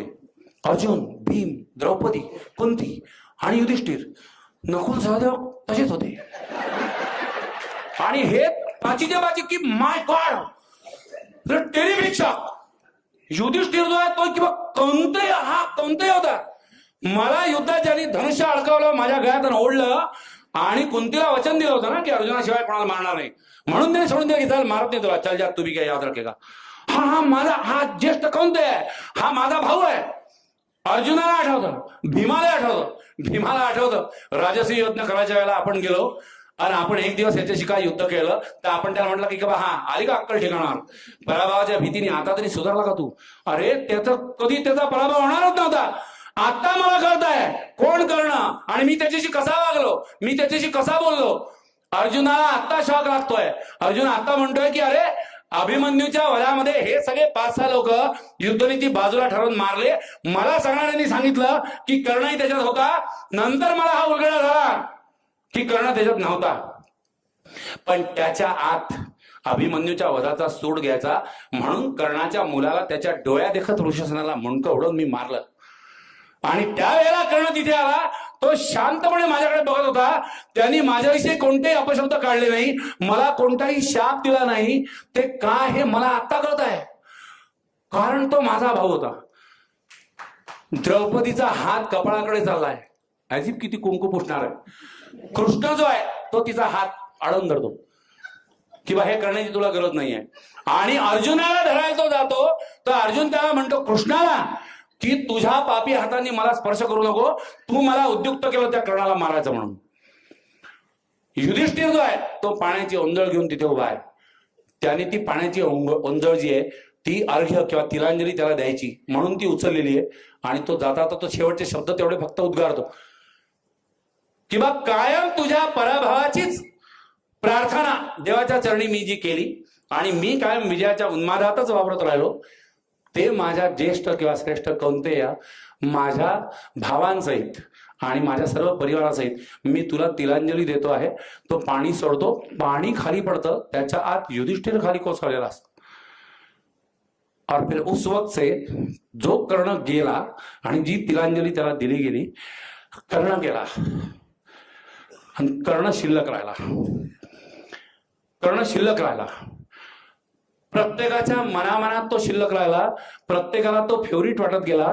कारण अर्जुन होणं कठीण होतं. प्रत्येक वेळेला जिंकणं कठीण असतं. कोणत्याही युद्धामध्ये जिंकणारे गिणे चुने असतात रे. ते रोजचं परीक्षेचं युद्ध असेल विद्यार्थ्यांच्या दृष्टीने, कोणाच्या बिझनेसचं असेल, कोणाच्या जॉबचं, कोणाच्या आयुष्याचं, कोणाच्या युद्धाचं, कुठलंही आपापली युद्ध आपण लढत असतो. त्याच्यामधले अर्जुन ठराविक असतात. अर्जुन हे नेहमी मोजक्या संख्येने असतात.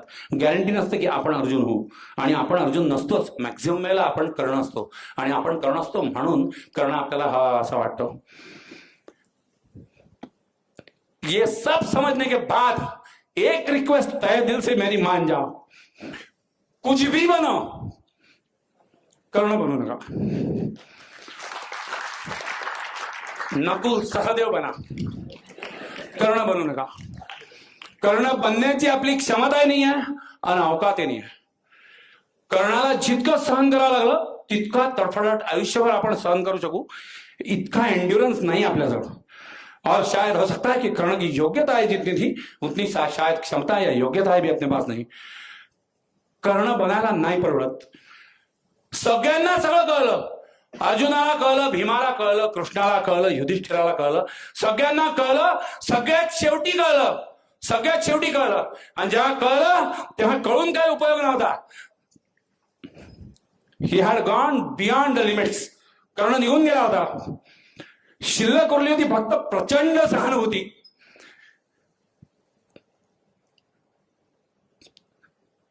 आणि ही अशी शांतता त्या कर्णाच्या मृत्यूनंतर कुरुक्षेत्रावर निर्माण झालेली, त्या धर्माने तिलांजली दिल्यानंतर त्या गंगेच्या काठावर निर्माण झालेली, आणि आपण ती पुस्तकं जेव्हा वाचतो तेव्हा आपल्या बेडरूम मध्ये निर्माण झालेली सहन न होणारी शांतता.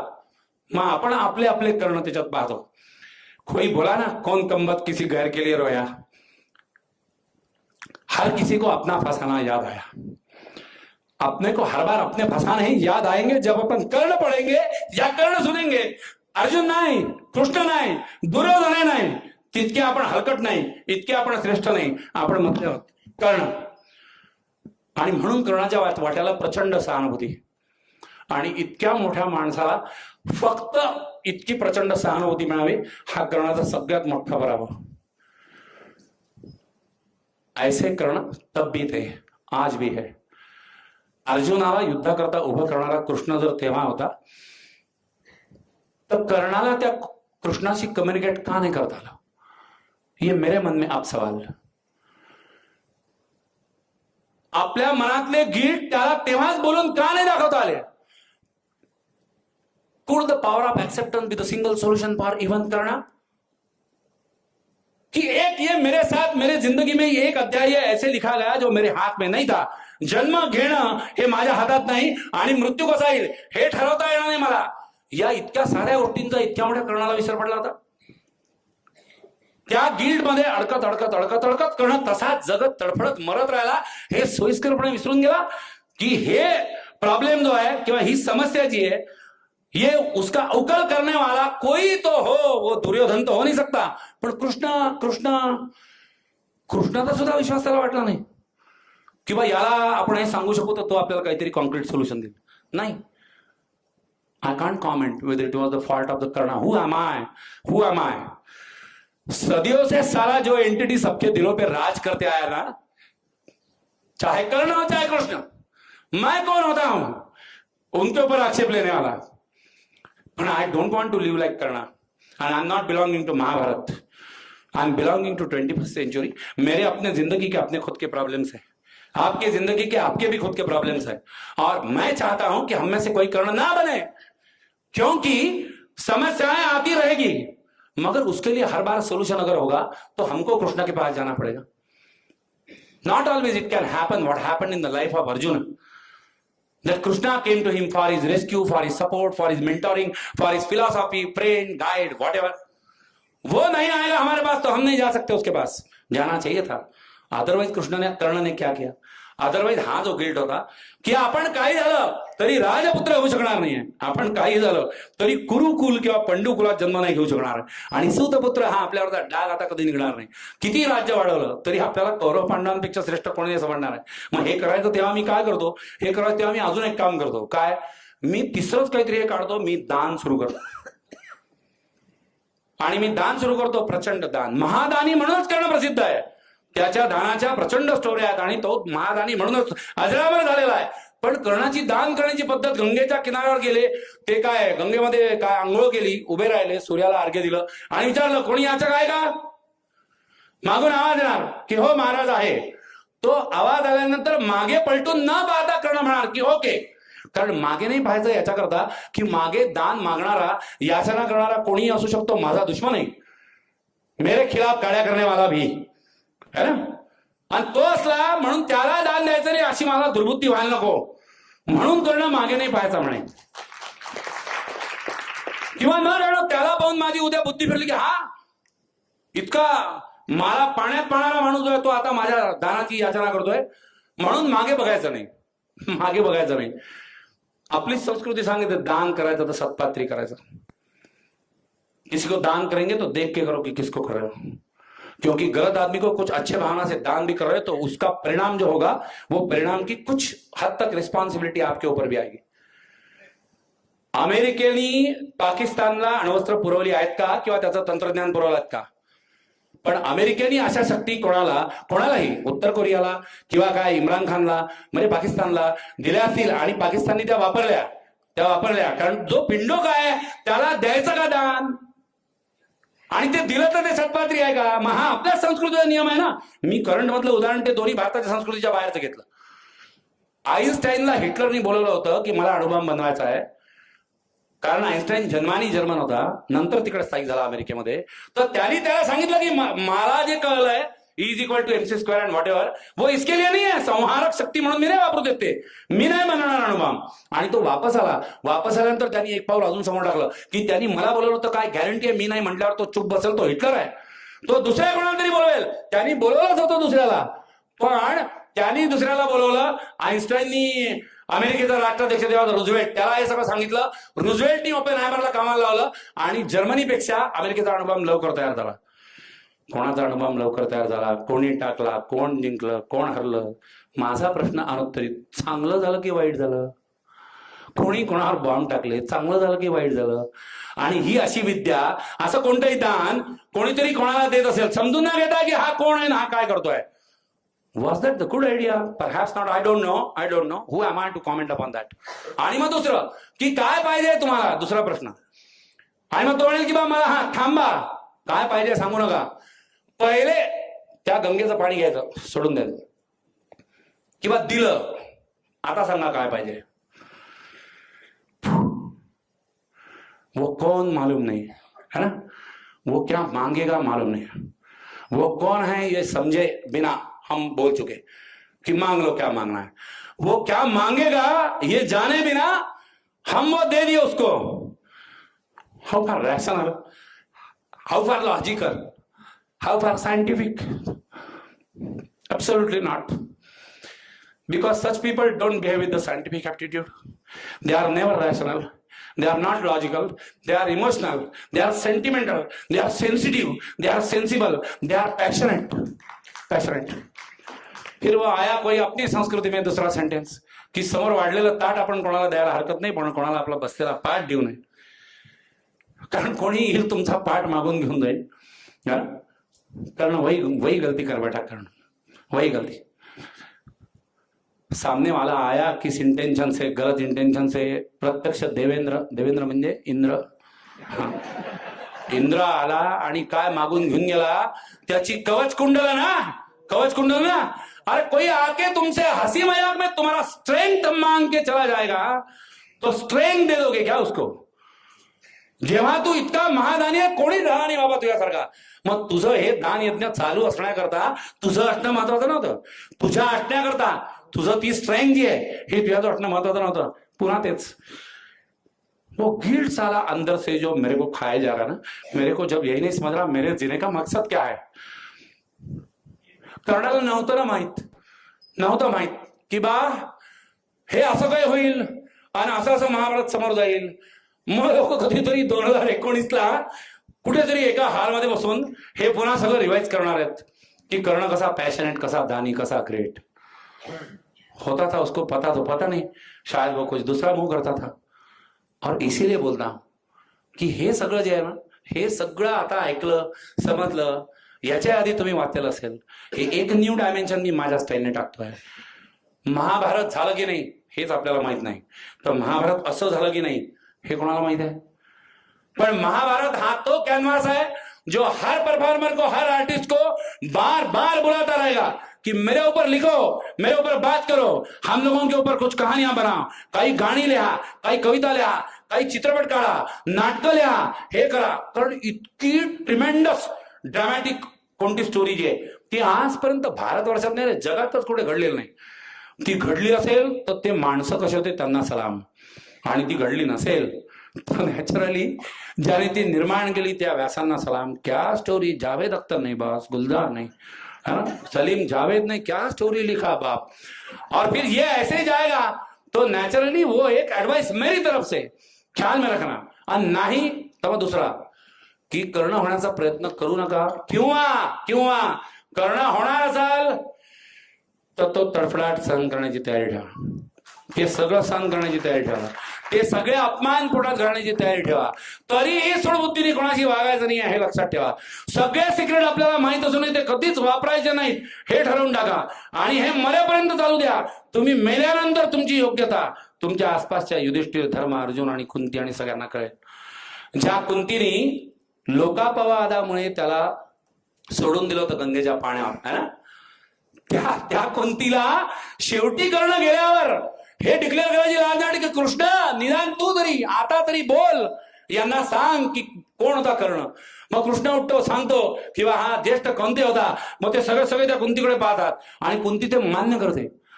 आता तो आपला असा पुत्र होता याची कुंतीला सुद्धा लाज वाटत नाही. इतना सहने का ताकद रखते हो तो कर्ण बन जाओ. और फिर हा असा कर्ण हा आयुष्यभर जगला, ते असाच जगला, आणि त्याच्या डोक्यातला कायम रुंदी घालणारा एक सवाल तो identity crisis and recognition. Who am आई.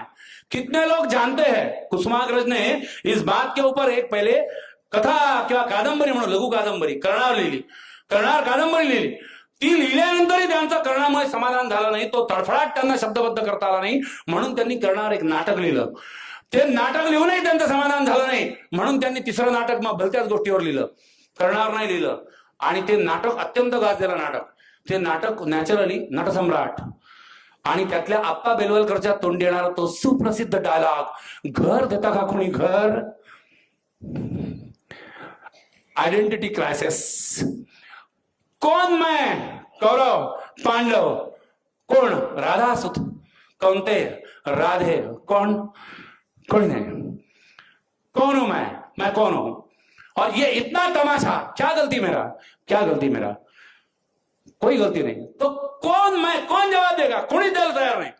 आणि मग म्हणून ते शेवटचा अर्धे किंवा तिलांजली जेव्हा ती दिली ना युधिष्ठिराने किंवा धर्माने ती दिली, तेव्हा समोरच्या आकाशात सूर्यच होता रे.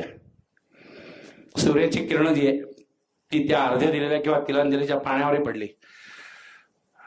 आणि मग कदाचित कर्णाला गेल्यानंतर आणि कृष्णाला त्याच्या जिवंतपणी कळलं की हा राधेय नव्हता, कौंतेय नव्हता, सूतपुत्र बिलकुल नव्हता, तो अंगराजही नव्हता, तो कोणाचा मिंदाही नव्हता, तो लाचारही नव्हता, तो दुर्योधनासारखा हलकटही नव्हता, तो यातला कोणीच नव्हता. तो फक्त होता कुंतीचा नाही, राधेचा नाही, अधिरथाचा नाही, कोणाचाच नाही, कौंतेयाचा नाही, त्या कुंतीच्या मुलांचा नाही, कृष्णाचा नाही कदाचित, तो फक्त होता सूर्यपुत्र कर्ण.